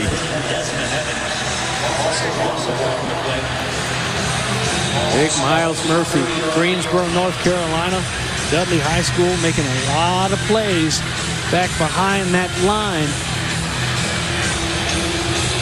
The sophomore making them go the other way, and that's one thing Georgia State to put together these drives. You don't want to have any of those negative yardage plays, that's for sure. Brown with time and the release. Wow, what a grab. Cradle makes the catch. That's exactly what he did with the football for 28 yards with Grimes right there. Welcome back, Cradle. Missed that Army game, and this is what Quad Brown can do. Just as we've seen Sam Howell, where he's got to be perfect with the throw, it doesn't get any better than that coverage from Grimes. Snap that head around, though, as a defensive back. Here's a flag that we didn't see. Taking him back the other way after that big play, so not so fast. But just a chance to coach up as a defensive back. When you're in coverage like that, you're right in the hip pocket of somebody. When those eyes get big, those hands start to go up. It's for a reason. You're in position. You got your body on him even. Snap that head around, and that's maybe an interception. And the call on the field was an ineligible downfield. So all for naught. Now it's 2nd down and long. Trying to set up a little screen. North Carolina was willing and ready. It was Cradle again, but this time it's no gain. And you saw Evans say, not this time. Yep. Yeah, he's the backup to Jamon Fox. Next in line, the sophomore from Sanford, North Carolina, Lee County High School. There's Jamon back in as well, pointing across the field. But Desmond Evans does a great job there. He was on the rush. The screen set up, turns and burns to drop him. And so 3rd down and long, 16 to go. Brown throws it. Boy, he had a man there midfield. Just a little bit too far for Cornelius McCoy, the senior. Couldn't run under it. A little bit of a slip. Trailing there in Jalen Jones. And the ball had to be thrown with a little bit of air underneath it because Trey Morrison was trailing but a little bit too strong. And so with a little help from the penalty flag, this Tar Heel defense will stand. Hayes to punt to Downs. He's at the 36-yard line of North Carolina. Downs, late signal. Dropped it for a moment, but pounced on top of it. The punt was 38 yards from Michael Hayes. Tar Heel football, 9:03 to go in the 3rd. They've got the lead against the visiting Panthers. 24-10. Had an inspiration and an impact on his early coaching career. Offensive line coach for UNC, Stacy Searles, was Sean Elliott's coach when he was at App State. The two have an incredible relationship. He started his coaching career, Elliott did, under Coach Searles. And guys, they're very competitive, both on the field, but also off the field as well. Get this, the two track each other's activity on their Apple Watches. They compete every week. They try to meet a specific goal. And so when we talked with Coach Elliott earlier this week, he was hyping himself up, saying, all right, I've got Coach Searles when it comes to the weeks, okay? He said he was up. So I found Searles on the sideline, guys, before the game, and I said, Coach, what's the deal? Sean Elliott, he's talking smack. Okay, what's going on here? And he said, hold on. I'm only down 1 week, and if I meet my goal this week, I can tie him up. And so he said it's going to come down to who's moving around more on the sideline. And with the way we've seen Coach Elliott running up and down, I don't know. I think he might be taking this one, guys. It's not a fair fight. Yeah, but you just saw it right there. I can't imagine what Coach Searles the rest of his week is like. I mean, to watch Sean Elliott on a Saturday, that's tough to catch up with. He's getting his steps on that sideline for Georgia State. Great story, Abby. The coaching lineage and all the relationships that you build over the years. James, you know all about that. You know, your family is a coaching family, and you played and won a national title at Florida. And these are people that mold your careers and help you all the way down the line. Absolutely, but you know what? You have a family in the TV business as well. And Matt Brown, he admitted he misses his TV family now that he's back coaching. Had to get rid of his Apple Watch because they were texting him during the games, he said. 2nd and 13. Howell escapes the pocket. Kind of a half slide there at the 35 or 6 for Howell. Dennis and Carroll combining on the stop of Howell. Those are good. Those are good angles. Those are good defenders working together. You know, it's good job by Nate Fuqua. You know, those pursuit drills, the angles. 30-second timeout. Against a tough guy like Sam Howell out in the open. And you know, there's good coverage on that play defensively. Nobody able to get open. It was a tough time getting separation, these receivers, at times in Blacksburg last week. And then you have the pressure there. There's more pressure here coming tonight from Georgia State. 6 sacks, mentioned earlier. Sam Howell went down 6 times against Virginia Tech last weekend. So there's a pretty big 3rd and long. And again, one thing, too, that Fuqua's defense has done throughout the night is knowing where they are on that football field and where they're trying to get. Mac Brown's offense, they got to get up to that 47-yard line to move those chains. Sam Howell, 10 of 17, 208 yards in the 2 TD tosses. He threw for 208 on 17 of 32 a week ago in Blacksburg. Tar Heels are 0 for their last 4 on 3rd down. Haven't converted one since the first quarter. Here's a chance. At the 40, Chandler up towards midfield, and that is going to be enough. Chandler to the 49. On 3rd and long, they got 14 yards. Nice job by Chandler. Looked like he was going to get dropped about 8 yards shy. You had those big blockers out there, but a couple Panthers knifing through there and trying to drop him. And one defender tripping over another to help him out. Move those chains. Big old 1st down. The ball's at midfield. Right at the 50 for the Tar Heels. Howell still has it. He's inside the 40 and dragged down. Chris Bacon on the tackle. Back-to-back 1st downs, Tar Heels, and another 14-yard chunk.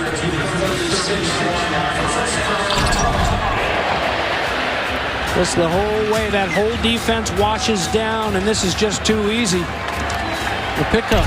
I wonder what Chris Bacon's middle name is. If it starts with a P, Crispy Bacon, that's big time, man. That's like name of the year in college football. Sam Howell to his left. In space, Downs. Couldn't shake the defender. Got hit and dropped after a 9-yard gain. Downs, a sophomore, Sewanee, Georgia. All of a sudden, some traction offensively for this Tar Heel unit. Second and short. Howell. Downs. First down near the 16-yard line. Bacon and Lane taking down Downs. That's Lane, who is slow to get up. 12 yards on that play.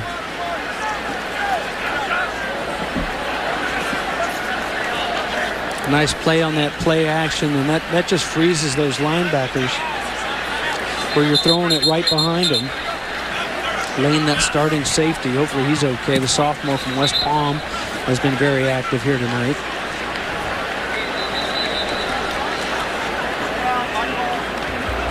You've got to respect that run as a linebacker. Run first, and so it freezes you.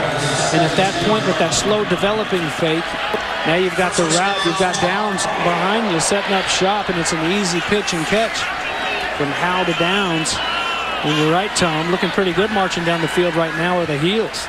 Last three plays, 15, 14, and 12 yards. And here's Howell looking down there, the 5. That was Downs with a twisting grab. He caught it down by the 5.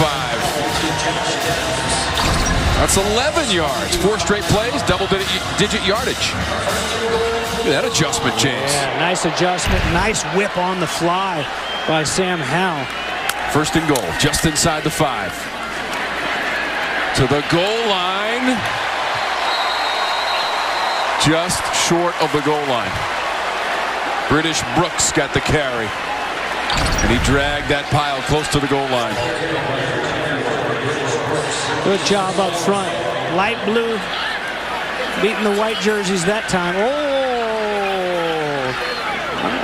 Gosh. I don't know how the body could have been down before that one. Second and goal. Again towards the goal line, reaching out, and a touchdown. Brooks finishes it off from short yardage. Just a yard away, and the Tar Heels are back in the end zone.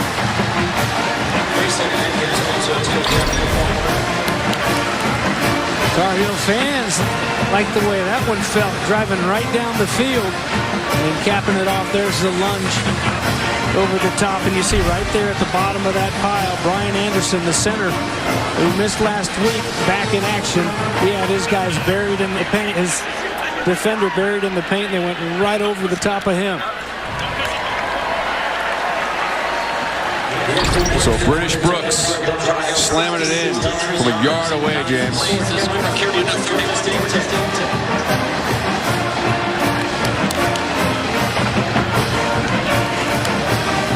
There's Longo and company. Coach Searles, the offensive line coach that Abby was just talking about. Strike up the band.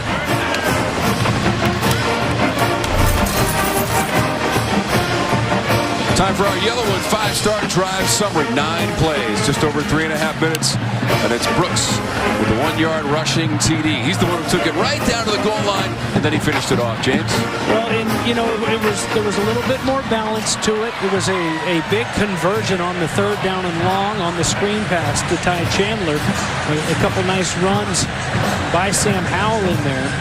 And you kind of get a sense that the balance of this offense, it may not be, and you don't have a choice. It's not going to be the Williams and Carter 1-2 punch that their show running the football, but it's going to be a little bit more of a Ty Chandler, and you're going to need to lean on Sam Howell, not just throwing the football, but running the football, because we've seen what kind of damage he can do when he tucks it and goes. He's equally as dangerous. But you just got to protect him. You don't want to bang up your quarterback, especially early in a season like this. Brooks with his first rushing touchdown of the season, 2nd of his career. And that puts the Tar Heels up 31-10. 5:32 to go in the 3rd quarter. The Panthers will have the football, but not before a message from Works Landroid. Works Landroid Robotic Lawnmower. Available at mylandroid.com. The future of lawn care is here. Cornelius Brown, the 4th. Quad takes him out onto the field. Here at Kenan Stadium, the home opener for North Carolina. They're 95, 29, and 3 in home openers. Strong record. Brown's pass too far near midfield, looking for McCoy. Don Chapman back there.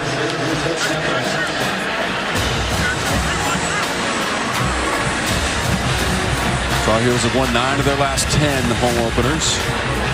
Last year they went 8-4, 7-3 in conference play, 5-1 here at home.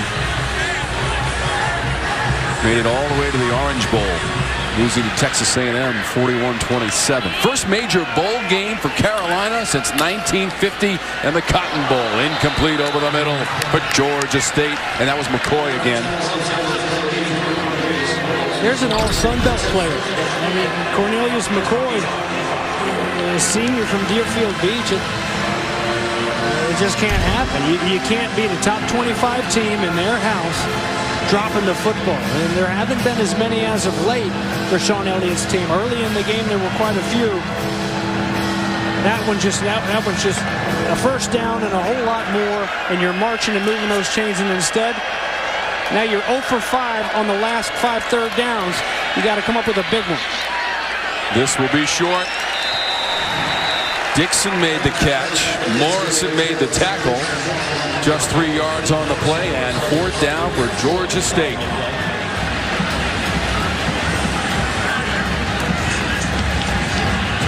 So a brief possession for Sean Elliott and the Panthers, and now Hayes is going to have to come in and punt as Elliott has a quick conversation with Cornelius Brown.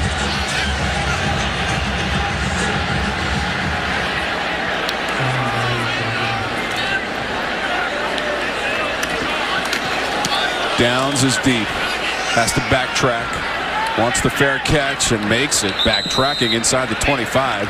The punt from Hayes was 47 yards. Well, coming up, we've got the 4th, presented by CPI Security. You want to stick around for the 4th because you just never know what you're going to see in the 4th with James Bates as our star performer. I think that Quad Brown should be the star performer of the 4th. Well, he's got to do better than the last sequence if he wants to be featured in the 4th. He did fine. His teammates, they got to help him out a little bit. He does have a nice rushing TD. He's got a pet turtle as well. Clyde's watching at home, I bet. Clyde the Glide, the turtle. Didn't like what he saw in that last possession. Here's Howell. He's got the time. Puts the touch on it. Twisting catch. Antoine Green. Yeah, Antoine Green makes this look easy. There is nothing easy about looking over one shoulder, having to reverse, look over the other shoulder, and find it. That's incredible. That catch right there, that's one of the tougher catches that you'll see all year, believe it or not. 3rd catch. He's now got 117 yards. Here's Chandler. He'll spin his way to the 41-yard line. Blake Carroll on the stop for Georgia State. And that was 6 yards on that play.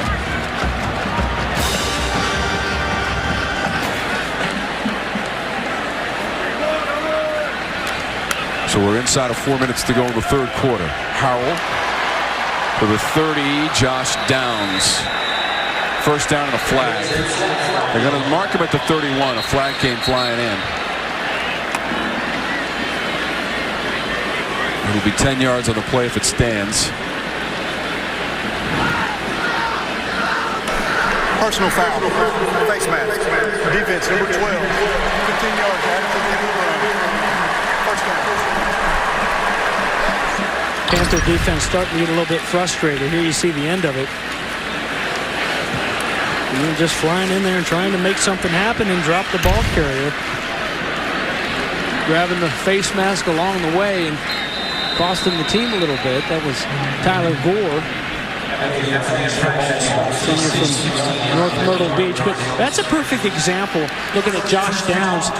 That's a ball that's thrown in there hard. It's not super easy, but you go up and you secure it.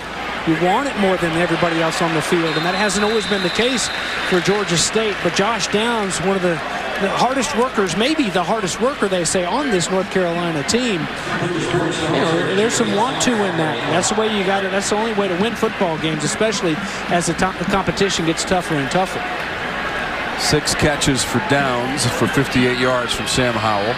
North Carolina in the CPI security red zone. Howell, the fake and the throw, front pylon. Play is called incomplete. There is a flag there. Joffrey Brown was the receiver for North Carolina. Pass interference. Defense, number 27. Ball replaced at the 2-yard line. First down.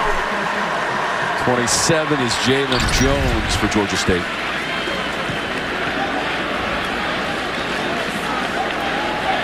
Jones just gets those hands out there right in front of the official. It's an easy call. It's a really close play, James, at that front pylon. Yeah, wasn't it? They're saying now that they may have gotten a foot down. When we watched that replay, the last thing I noticed was the heel of Brown. Might have been the right heel, I believe. It's a continuation now.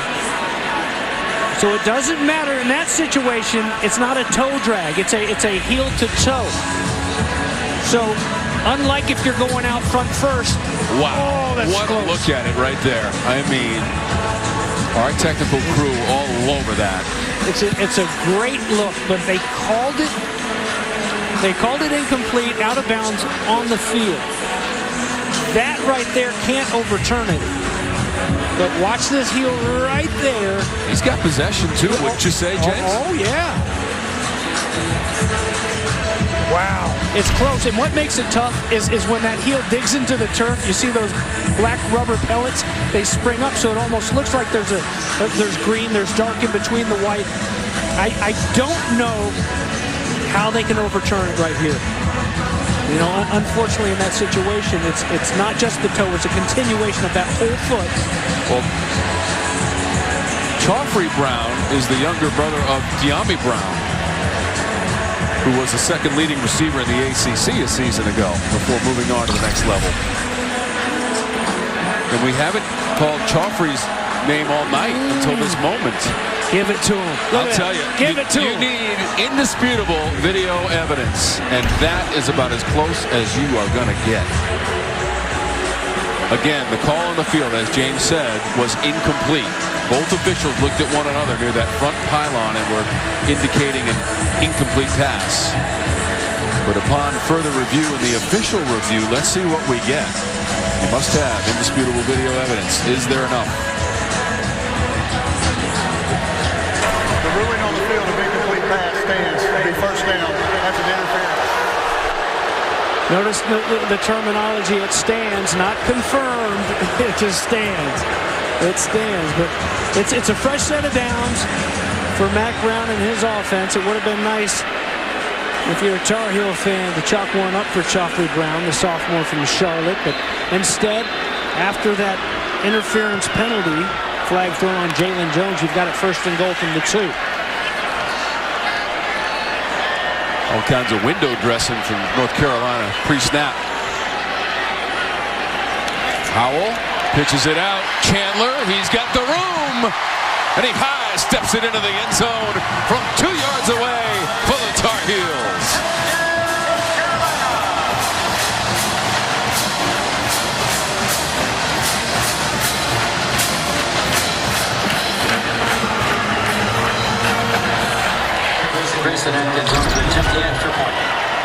We mentioned that window dressing, and after they get them all shifted around, the only person that's got a chance is Jontre Hunter.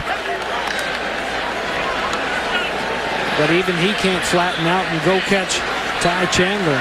Nice play call by Phil Longo, making it easy, trotting to the end zone.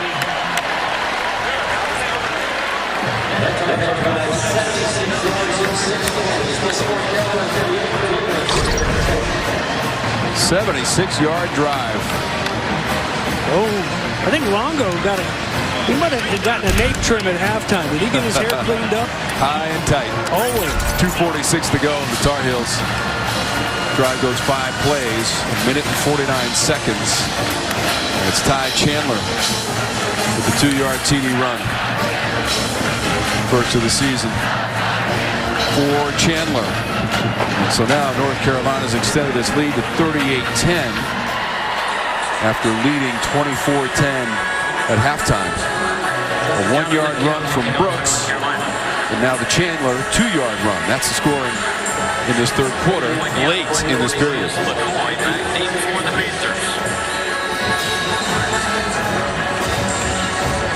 Ty Chandler, an accomplished career at Tennessee, played 45 games for the Vols, ran for over 2,000 yards and 13 rushing touchdowns. Pump out 38 push-ups, if you would, please. Real push-ups, though. You got to go all the way down. Those don't count. Those are halfsies. Bates is doing them up here in the booth.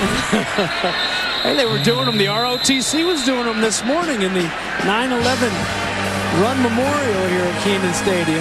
That's for sure. Guys and girls were running the 2,000-plus steps to honor those that fell on 9/11, and then they did some push-ups to finish things up, and then I saw them all at the Sunrise Kitchen. Yeah, we should certainly remember what this day is all about. James and Abby, part of this morning, along with first responders and local firemen and folks from the area, remembering 9/11, the 9/11 Memorial Run, and James and Abby a part of it. There's Abby going down the stairs right there. Yep. Abby. Hey, James, it was an honor to be able to be a part of that. I mean, it was just really cool. We talked to a lot of people that were a part of the false start. 88 offense. 5-yard penalty. Replay. First down. Go ahead. Back to what I was saying. But James, you and I, we were able to meet a lot of the members of UNC ROTC, and we saw some firefighters who did the stair run in their full gear. So it was just a really powerful moment for us to be able to witness that. Yeah, it was really special. They had some folks that volunteered back on September 11th, 2001. As this ball goes incomplete, and it spoke to everybody, and there's a flag late. Coming down, also an injured Tar Heel. Hollins is down for North Carolina. But you know, it's interesting, Abby, and we take a defense, number 15, 15-yard foul, first down. The majority, as you mentioned, there'll be a 15-yard penalty. The majority of the folks that were out there, 2,000 plus, I think the number was, most of them were college students. ROTC, lacrosse was out there. The men's and women's swimming and diving team was out there. And you know, and these are kids, if they were even born at the time. And for them to sit there before they all went and ran the stairs to honor those, they got a bit of a history lesson on some of the people that went running to the towers, drove up there from North Carolina to go help. And yeah, you're right. It was really special to be a part of that special memorial Mac run. Brown told us this week that he had to show his kids video of it because, yeah, it's a history lesson, and he wanted them to feel the impact. Joffrey, that was a great catch. We scored on the next play. 38-10 Tar Heels. We'll come back in just as good as anybody in that opener they lost to Virginia Tech. He's in the tent right now. Abby told us earlier about Jaquarius Conley. He was injured. Secondary, they got to keep those guys healthy. Brown's pass is incomplete, just beyond the 45-yard line to Cornelius McCoy.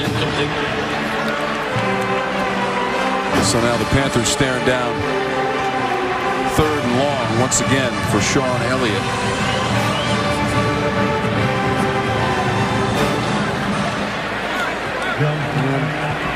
A little bit frustrated right now. Some of these penalties starting to kind of creep in. Guys pressing too much, getting a little bit tired. Deep ball, sideline, and that's going to be out of bounds. So that's 0 for their last 6 now on third down. And now with that play, 0 for their last 7 for Georgia State. So they're out of rhythm now, and they have to punt it away. Well, and again, here's an example. I mentioned it earlier in the game. You know, quarterback and receiver, those are things you rep in practice. That ball's thrown out of bounds. Earlier, there was a fade, another big fade. Receiver had the defensive back beat. Ball was thrown out of bounds. The receiver's got to line up with a little bit more cushion. Dre Bly knows that. He knows that he'll take that all day. That boundary's a defender's friend, helping him out right there. Incomplete pass and forced to punt one more time. Dre Bly, college football Hall of Famer. Panther roll towards the 15. And that punt will be 51 yards. So it'll become the 14-yard line for North Carolina to start its possession.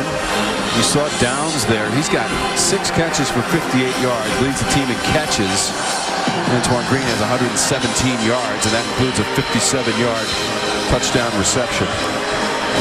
The catch of the night, I'm telling you. It won't be on any highlight shows. Was that? You know, it's like you call a lot of baseball games. You did a lot of Braves games this summer. How many times you see a center fielder have to flip those shoulders and look over the other shoulder and track that ball? It's tough to do even in baseball. See if these Tar Heels on offense can keep it clicking. Chandler on the run. We know that Sam Howell has the fastball without question, James. He's 16 of 23. He's up to 292 yards passing. If I'm Phil Longo and this staff, I would like to see if I can get him lathered up a little bit, that offensive line, and Ty Chandler, and really kind of power it down the field a little bit more here late. Howell on the run. Absorbs contact near the 30. I mean, he took it on. 11 yards. Chris Moore with the tackle. Well, he's going to be sore in those yoga classes. He's taking a yoga class here at UNC. He's going to need a little bit of stretch and loosen up at those yoga classes this week. Howell right back at it. Waning moments, third quarter. Trying to extend the play, throwing the run up near the 45-yard line. That's going to be incomplete. That was intended for Simmons, who has a touchdown catch tonight. Brown defensively. Howell's going to take another hit as he lets go of this ball here. There's a flag on the play. Not near that hit, though. It's back in the middle of the field. But, you know, Simmons coming back to that, even though it's incomplete. Good job by the receiver. He knows the receiver downfield. Number 76 offense. 5-yard penalty, previous spot. Replay. First down. So the 2 TD passes for Howell tonight, and that brings his total up to 71. He passed Darren Granger last week, who set the record for career TD passes back in 04 with 68. And the Tar Heels did not have a rushing touchdown last week. They've got 3 tonight, including one from Howell. Brooks as well, and Chandler just a moment ago from 2 yards away. Both of those rushing TDs in the third quarter. That's completed to 30. Spinning away. Morales. 13 yards from Mari Morales in his 4th reception. Makes me wish that Bo Corrales was playing so I could say Morales and Corrales combining. Here's Howell right up the middle, across the logo. At the 40, Howell trying to break away. Down the sideline. Sam Howell to the end zone. Touchdown, Tar Heels.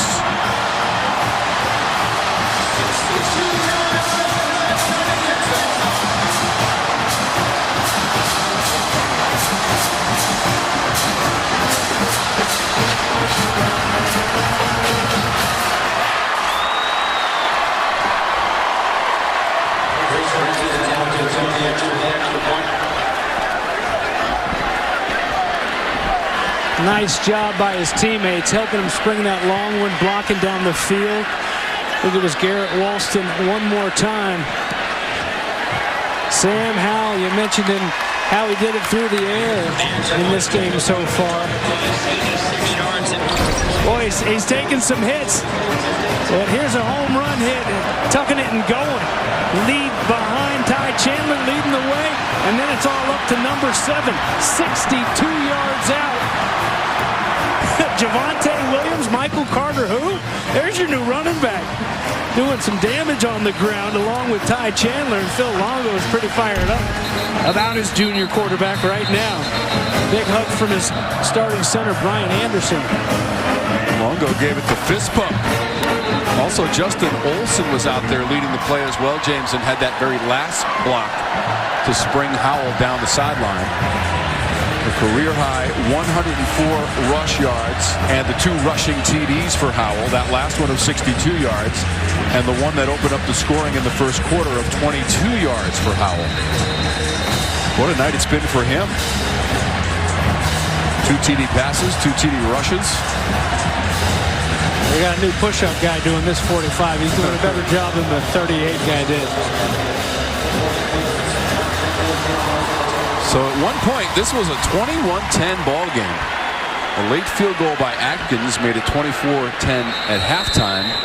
And the second half has been all Tar Heels with 3 rushing touchdowns in this third quarter with 8 seconds to go. I don't think that's going to slow down Sean Elliott and this Panther team whatsoever. They're trying to avoid an 0-2 start, but they're in a 45-10 hole late in the third, James. Well, and they too, like we talked about, North Carolina trying to find some sort of rhythm that they propelled themselves into this week of practice and on to Virginia next weekend. I mean, they've got a Charlotte team that beat Duke last weekend. Charlotte's a pretty good team, and then they're at Auburn, another Power 5 matchup.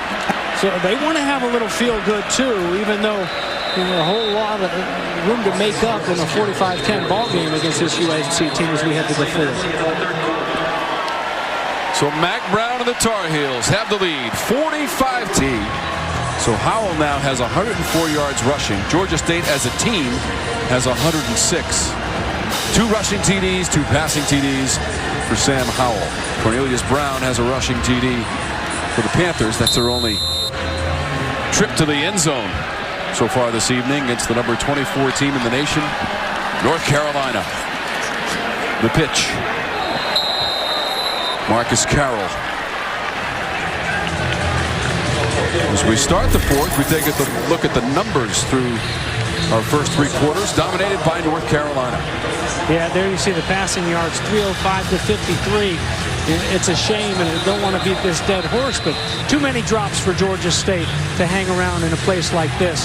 Done a decent job on the ground, and then the 22 first downs for North Carolina, that almost 10 yards of play. The big plays starting to add up, and Georgia State already without the services of Cradle in game 1. Now he looks to be banged up a little bit.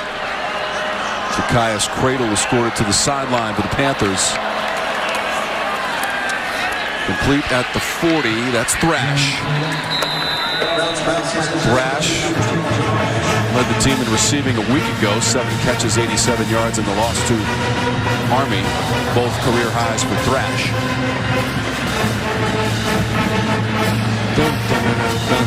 This is a good Snoop song. I ride with no limit, and I'm down for the cause. And having a good time. Everybody having a good time back in Kenan Stadium. And this vibe, the carryover, this vibe, and this feel-good of what you had in the second half for North Carolina. To bring it into next week, I wish we were coming back here for Virginia, North Carolina next week. That's going to be a fun one to be at. I guarantee you that. How about the 126th all-time meeting? They first met in 1892. That pass is incomplete. And the big win that you mentioned that Virginia had today against Illinois, you couple that with the win that we saw a week ago against William and Mary, and that sets up a nice matchup next week here in Chapel Hill. Well, and as good as Virginia has been under Bronco Mendenhall there in Charlottesville, they have struggled mightily on the road. Just 6 of 19, 6 and 19 on the road under Bronco Mendenhall. If I'm not mistaken, they got a win here a couple years ago. Did they not? In a heck of a game, back and forth.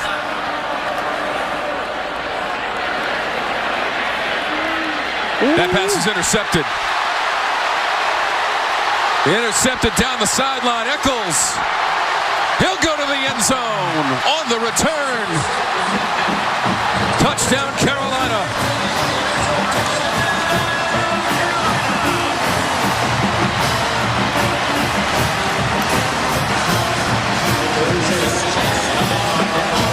There is also a penalty marker thrown at about the 14-yard line.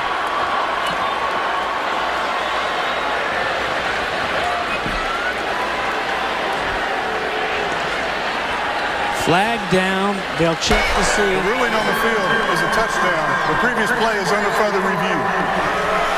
It's Power Eccles, the freshman, with the interception and return. If it stands, it's going to be a 57-yard. So the freshman, and in this corner from Charlotte Chambers High School. Hold that belt up, Power. You know, and those are the kind of things, that's what you want early in the season. It's so tough. You got Virginia Tech in week 1, and yeah, that makes you work so hard all summer long when you've got a big dog in game 1. But isn't it nice to have a team that you should be in that opener, that you're favored by 3 or 4 touchdowns, and then you can get moments like this. And believe me, when you've got a freshman that backs up Jeremiah Gemmel, and he makes a play like that late in the game, there's something about that like those seniors, that whole team, it just energizes them, and it's so much fun. And guys that may not get that many reps in the next few weeks when you get into conference play, but you get extra effort out of them on special teams. You get, they just, to make them feel like they contributed when they had opportunities in games like this, it goes a long way. Jeremiah Gemmel probably won't be back in this one, and you'll see guys like Power Eccles and company get some good reps. Sam Howell's back out there now with that 45-10 lead, trying to add to it a little bit more. Second interception of the year for North Carolina. Ty Chandler on the rush for 8 yards. And James, you're exactly right. 2019, in early November, Virginia came here to Chapel Hill and won 38-31. And Virginia's won the last 4 meetings between the teams. Wow. So you were right on the money, pal. So a couple of those wins have been here. And, yep. And there haven't been many others on the road for Bronco Mendenhall.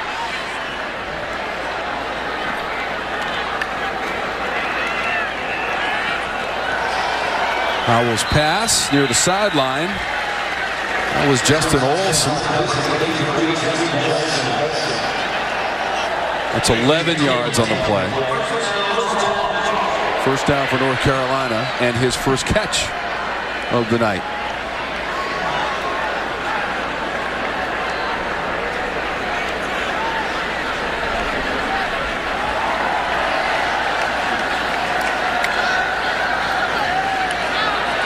Howell's pass has a man in stride, a juggling attempt and incomplete. Joffrey Brown just on the fingertips. Cameron Sims was trying to defend. Just moments ago, Tom, he's down at the other end. This one got tipped a little bit, wobbling going in there. And maybe that's why it was a little bit tougher in what was a perfectly placed football for Joffrey Brown. He couldn't hang on to it, but down at the other end, he had the incredible catch, almost got his foot down in the end zone. And that one was just a little bit too easy, but it came wobbling in there and wasn't able to hang on. Howell zips it over the middle. That's complete. Garrett Walston. First down, Carolina. 22 yards, ball right near the 15-yard line.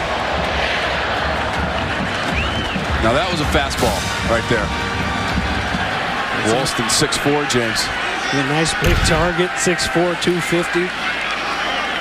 Morales, they've got him listed at 6'1", but he looks a little bit taller than that to me. He's 250 as well, but a couple good-looking tight ends. A few more targets for Sam Howell to throw, too. Comes to the other side at the 5 downs. Takes a couple of men to bring him to the turf. Taylor was the first man on the scene defensively in 10 yards. First and goal, Carolina. Now, one of the reasons here, we've talked about the youth and the talent that they have in this freshman class and sophomore class, like Josh Downs. Is here Howell scramble out that way. Throws it right to the goal line and in. Downs on his 8th catch of the night. 5 yards and a touchdown for the Heels.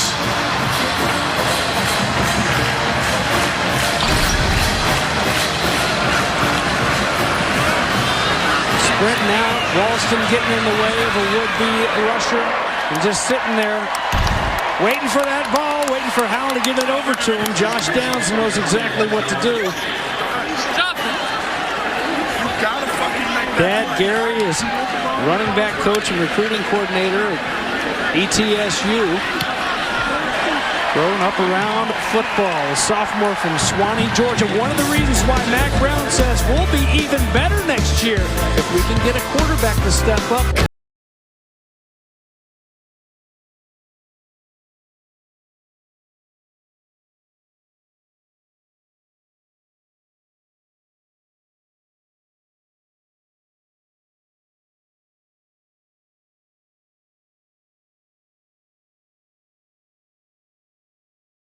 Having the bar on the sidelines, Sam Howell on the field. What a night. 3 passing TDs, a couple of rushing TDs. And James, that's now 15 times in 27 games, 3 or more passing touchdowns in a game for Howell. Over half of the games in a Carolina uniform, 3 TD passes or more, because he threw 6 against Wake Forest last year. That wasn't bad. That's where you get the nickname Slinging Sammy. I mean, just slinging it around the park. And you know, he gets into that rhythm as we've seen here early on tonight, and then a little bit of a rest from it, but in the second half, and he's scary good when he's just out there having fun and getting creative with that football in his hands, whether he's throwing it or running it. Time for Fresh Market. Discover the best quarterback comparison tonight. Brown against Howell. There you have it, the 21 completions on 29 attempts. Pretty good night for Sam Howell, as opposed to the 12 for 26. The 1 interception thrown by Cornelius Brown. Still not putting him in the end zone like last week, so kept out of the paint through the air. Georgia State. Granger has come in at quarterback for Georgia State. Darren Granger, 6'4", 202, a junior from Conway, South Carolina. Out on the South Carolina coast. Oh, yeah? Okay, Trent, he started his college ball at Furman. Coastal Carolina's out that way. Furman's down in Greenville, South Carolina. Coastal Carolina, the defending Sun Belt champions, had a lot of fun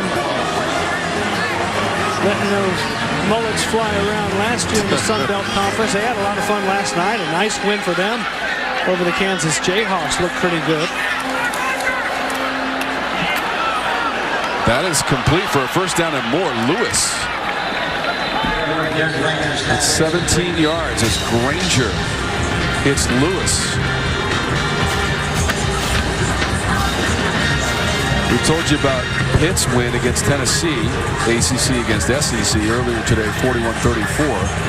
NC State taking on Mississippi State tonight. That's a 24-3 game in favor of Mississippi State right now. And that is late in the 4th. It's a deep pass by Granger down the sideline, trying to drop it in there, incomplete.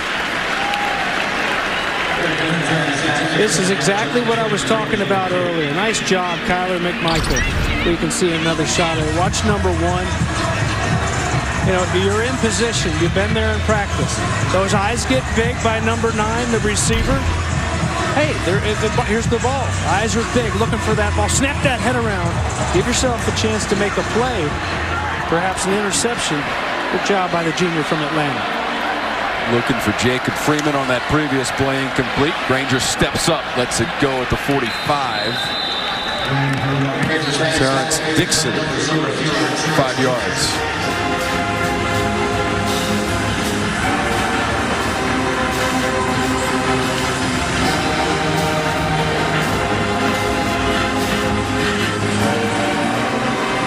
So Cornelius Brown out of the game was 12 of 26 for 68 yards. He did have a rushing touchdown as well.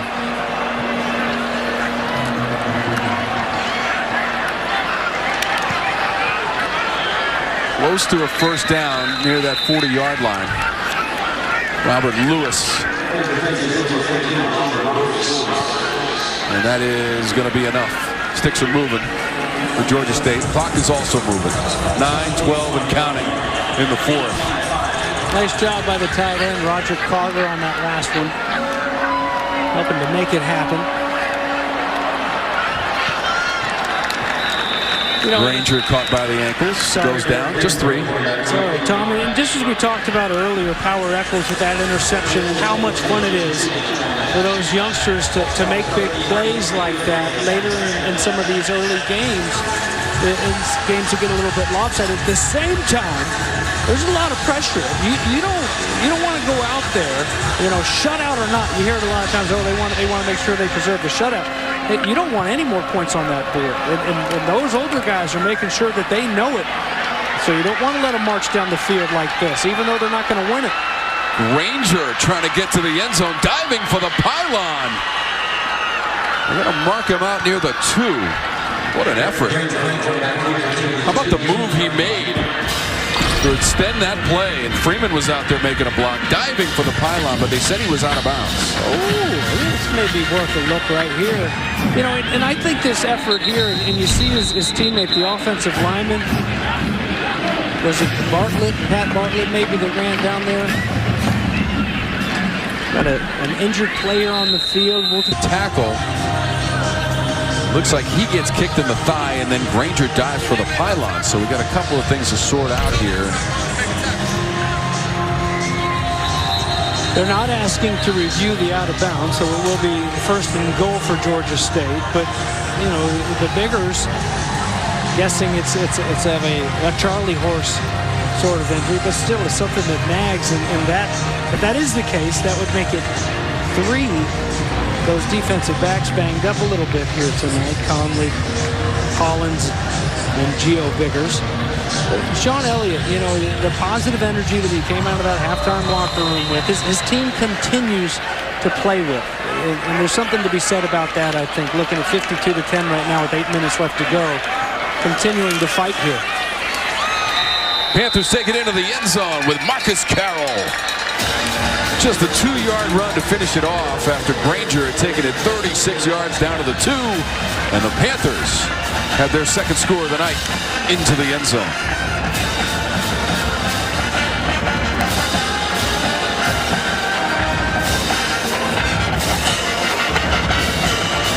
So Marcus Carroll, the sophomore from Union City, Georgia, able to take it into the end zone. A rushing touchdown from Cornelius Brown, and now Marcus Carroll.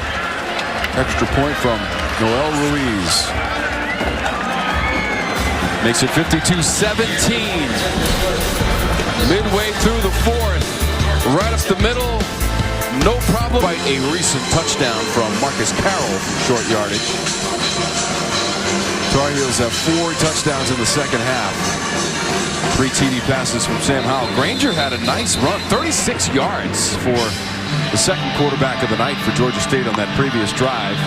That went 9 plays, 75 yards. It took just over 3 minutes for the Panthers to get it into the end zone for the second time tonight. However, Mack Brown is well on his way to victory, James, and that would be win number 85 as the North Carolina head coach, and win number 260 for his career. Most among active coaches in the Football Bowl subdivision. It's been quite a career for Mack Brown, no question about it. And there was only one place he would come back to 3 seasons ago. And it was right here in Chapel Hill, where he was the head coach from 1988 to 1997 and the coach of the year at 96 in the ACC and won 69 games his first time around on the sideline for the Tar Heels. Sam Howell tonight's up to 352 yards passing, and take a look at this, just the second quarterback in school history to go 300 plus pass, 100 plus rush, joining Marquise Williams in 2014, and the 10th time in his career that Howell has passed for over 300 yards in a game. Staggering numbers. Absolutely, and a well-deserved rest here finally tonight as he hands it off to Jacoby Criswell, a sophomore from Morriltown, Arkansas. Morrilton High School. Handoff.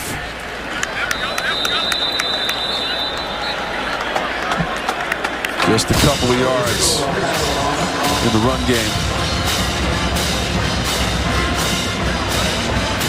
Got to get these young guys. And here's another, it's not just so the younger guys can go out there like we saw earlier, Power Eccles, and have some fun and run around, but the experience invaluable. I mean, especially when you look at a guy like Sam Howell, who's tucking. It looks like we'll see a whole lot more of that throughout the season of him tucking and going. You got to make sure you got a couple guys behind him that are ready to step in there if he needs a breather here and there.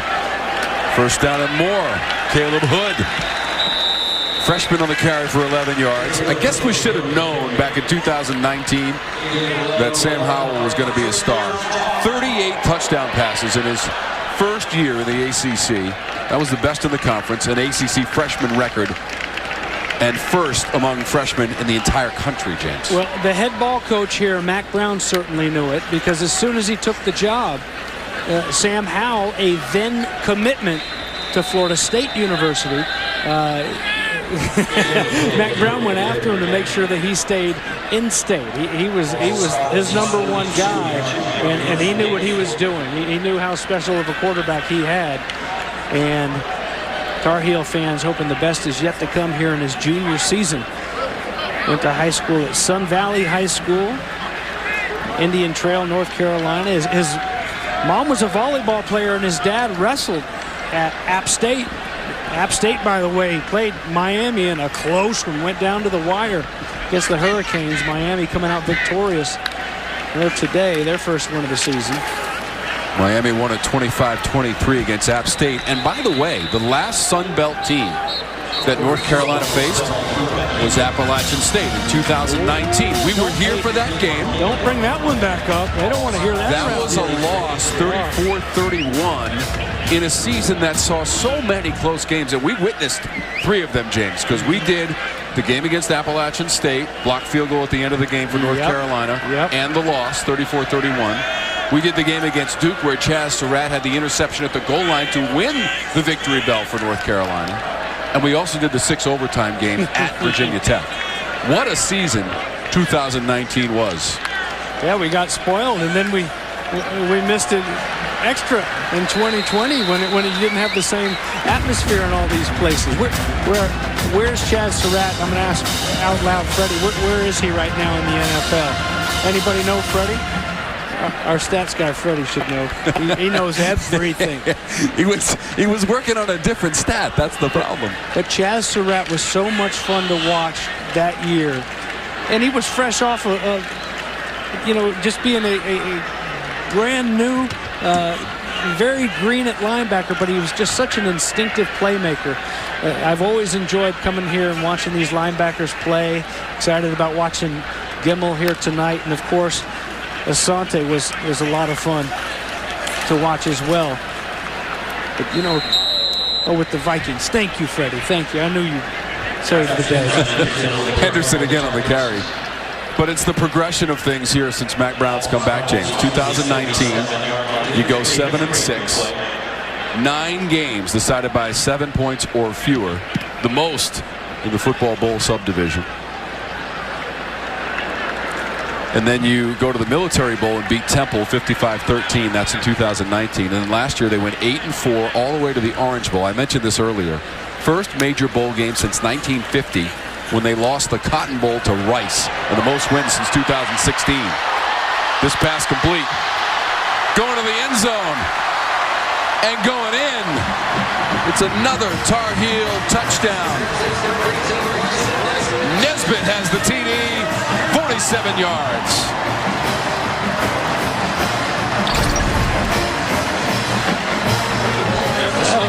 We mentioned the other 2 tight ends. Here goes Nesbitt. Get him the ball out in the open field, and look how nifty he can get. Pumping the brakes, sending guys flying, and an easy stroll right into the paint. And how about the youngster? Criswell's pretty fired up, as he should be. Nice touchdown strike. Get in on the action. Nesbitt from Charlotte, North Carolina, South Mecklenburg High School. He's got the TD.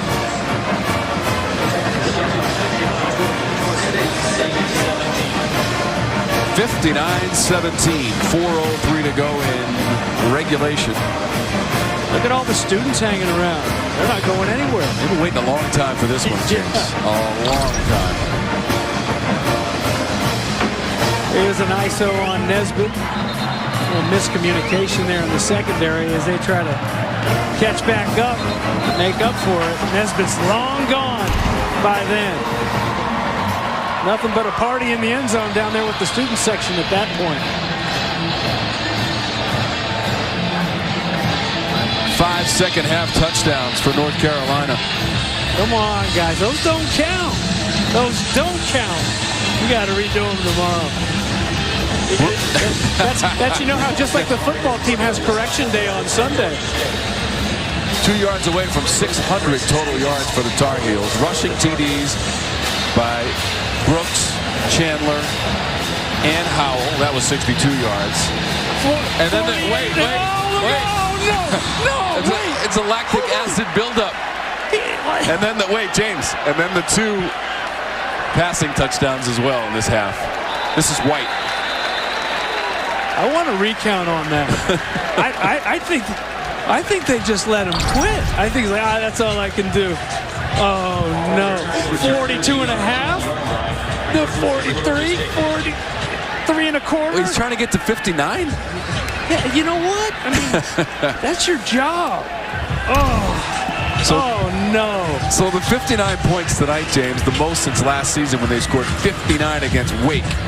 That was a home win on November 14th and had 742 yards of total offense against the Demon Deacs. They also scored 56 points at Duke last season. Won the victory bell for the 2nd straight year. After they'd won here in 2019 in the game that we referenced and got the call. And by the way, James, it's just a thrill to be back again this season. Tom Wormy, James Bates, Abby LeBar, outstanding production crew with you from Chapel Hill, North Carolina. With the fans. We had it last week in Virginia. Wonderful way to start the season. And here we go, week 2. North Carolina is going to have a big win. It will be win number 260 in the illustrious career of Mac Brown, Carolina head coach. Georgia State made it interesting, James. In the second quarter, it was 21-10 for a moment. Now it's 59-17. Well, and I wish Sean Elliott and his crew the best of luck as they get into their Sun Belt play. And they've got Charlotte next week, and then they're at Auburn, another tough one. But that positive energy and that fight, that'll win them a few games in their league this year. And a couple of the tough ones are behind them, but gosh, to open up with Army, I wouldn't wish that on anybody, and they got to do it, I think, 2 more times in the next few years. So look out. But one thing he does have, we saw Cornelius Brown go, good-looking quarterback, the sophomore, and Darren Granger. I mean, he can run in the open field and swing it around a little bit. You can see why they opened up the competition even after the year that Brown had last year. But here's something interesting that we got last week at Virginia. This guy right here, you can tell when he runs, when he's in the open field, you got to have him out there on the field. When you have a guy that can contribute like this, don't have him on the sidelines. Put him out there. Find a position for him. But like they do up at Virginia, we see a lot of that. Those quarterbacks that they know can make plays. Keaton Thompson is the perfect example. Robert and I, the offensive coordinator, said, he lost the quarterback job to Brendan Armstrong, but he's not standing here next to me. He's too valuable. And so maybe that's something that they can do at Georgia State is get creative with number 3. If number 4 is going to be the guy all season. Brendan Armstrong threw 5 touchdown passes in the 42-14 win at home against Illinois out of the Big Ten today for Virginia. That game was at 11 Eastern. How about that? Yeah, that was. I mean, first game of the day. They were batting leadoff. We used to always play back at Florida, Tom. We used to play a noon game Eastern that was on Jefferson Pilot all the time, but it would be played at Auburn at 11 as Georgia State calls a timeout. So Coach Spurrier used to tell us, he'd be so proud of this. He'd say, you guys, when we go over there to Auburn, don't set your watches back. Let those guys play at 11. We'll play at noon. We don't feel the effect. That was also the same trip that he told Wiley Rich. Wiley, just because they're both plaid doesn't mean they match, my man. Right after he said the prayer. How about that? Guy gets up and says a nice prayer. Man. He's making fun of his wardrobe. What a night it's been here at North Carolina. We started with an interview between Abby Labar and Lawrence Taylor. Yeah. LT in the house. Jeff Saturday was here as well. Lawrence Taylor, Pro Football Hall of Famer, class of '99. Jeff Saturday played in the mid-'90s, two-time All-ACC player and a Super Bowl champ. A couple of Super Bowls for LT as well, and a big performance tonight. And Jamon Fox, who had a sack last week, went by LT on the all-time list here in North Carolina. That's a picture to treasure for many years to come if you're young Jamon Fox. Yeah. Well, and how about LT telling Abby Labar, hey, he might be better than me one day. He goes, I'm not saying he will, but he might. Lawrence Taylor, my dad coached at Texas Tech when I was a young whippersnapper, and it's the first time I ever remember my dad saying something to me where it's like, you know, for like coaching.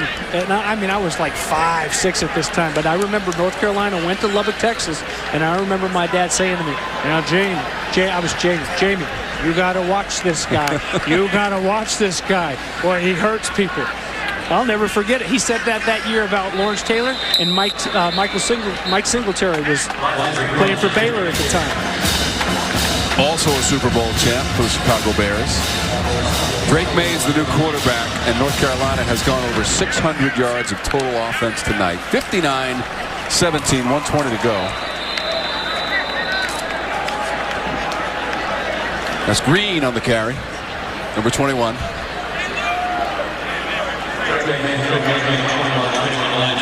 So with May in there, Howell finished his night with 352 yards passing. That was after throwing for 208 last week at Virginia Tech. And it's a bit of a different feel on the sideline this week for Mack Brown and the Tar Heels after losing a close ball game a week ago. You know, next week's game, you got to start thinking about the races in the divisions, right? Yes, absolutely. Well, especially if you're Carolina starting with that one loss. They're going to have a chance to work their way back in, but they're going to have to win games like Virginia. They can't lose next week and think that they still have a chance. So they were Coastal Division champs back in 2015 under Larry Fedora and made it to the title game, losing to Clemson 45-37. By the way, the Tigers have won 6 in a row in that title game in the ACC, which will be in Charlotte for the 11th time. This is what they got coming up, that Virginia game, and then they're at Georgia Tech, play for the Victory Bell, try to win it 3 years in a row as they take on Duke, which won on Friday against North Carolina A&T to start the week of the ACC, and so on and so forth as the season rolls along in the Atlantic Coast Conference. The 133rd season of college football here in Chapel Hill, North Carolina. A university chartered back in 1789. And the history books include Mack Brown and Sam Howell. It's a win for the Tar Heels. 59-17.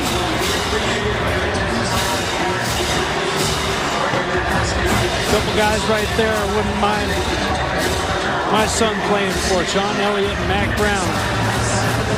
Pleasantries right there. And off to the next week. Georgia State. They'll take on Charlotte.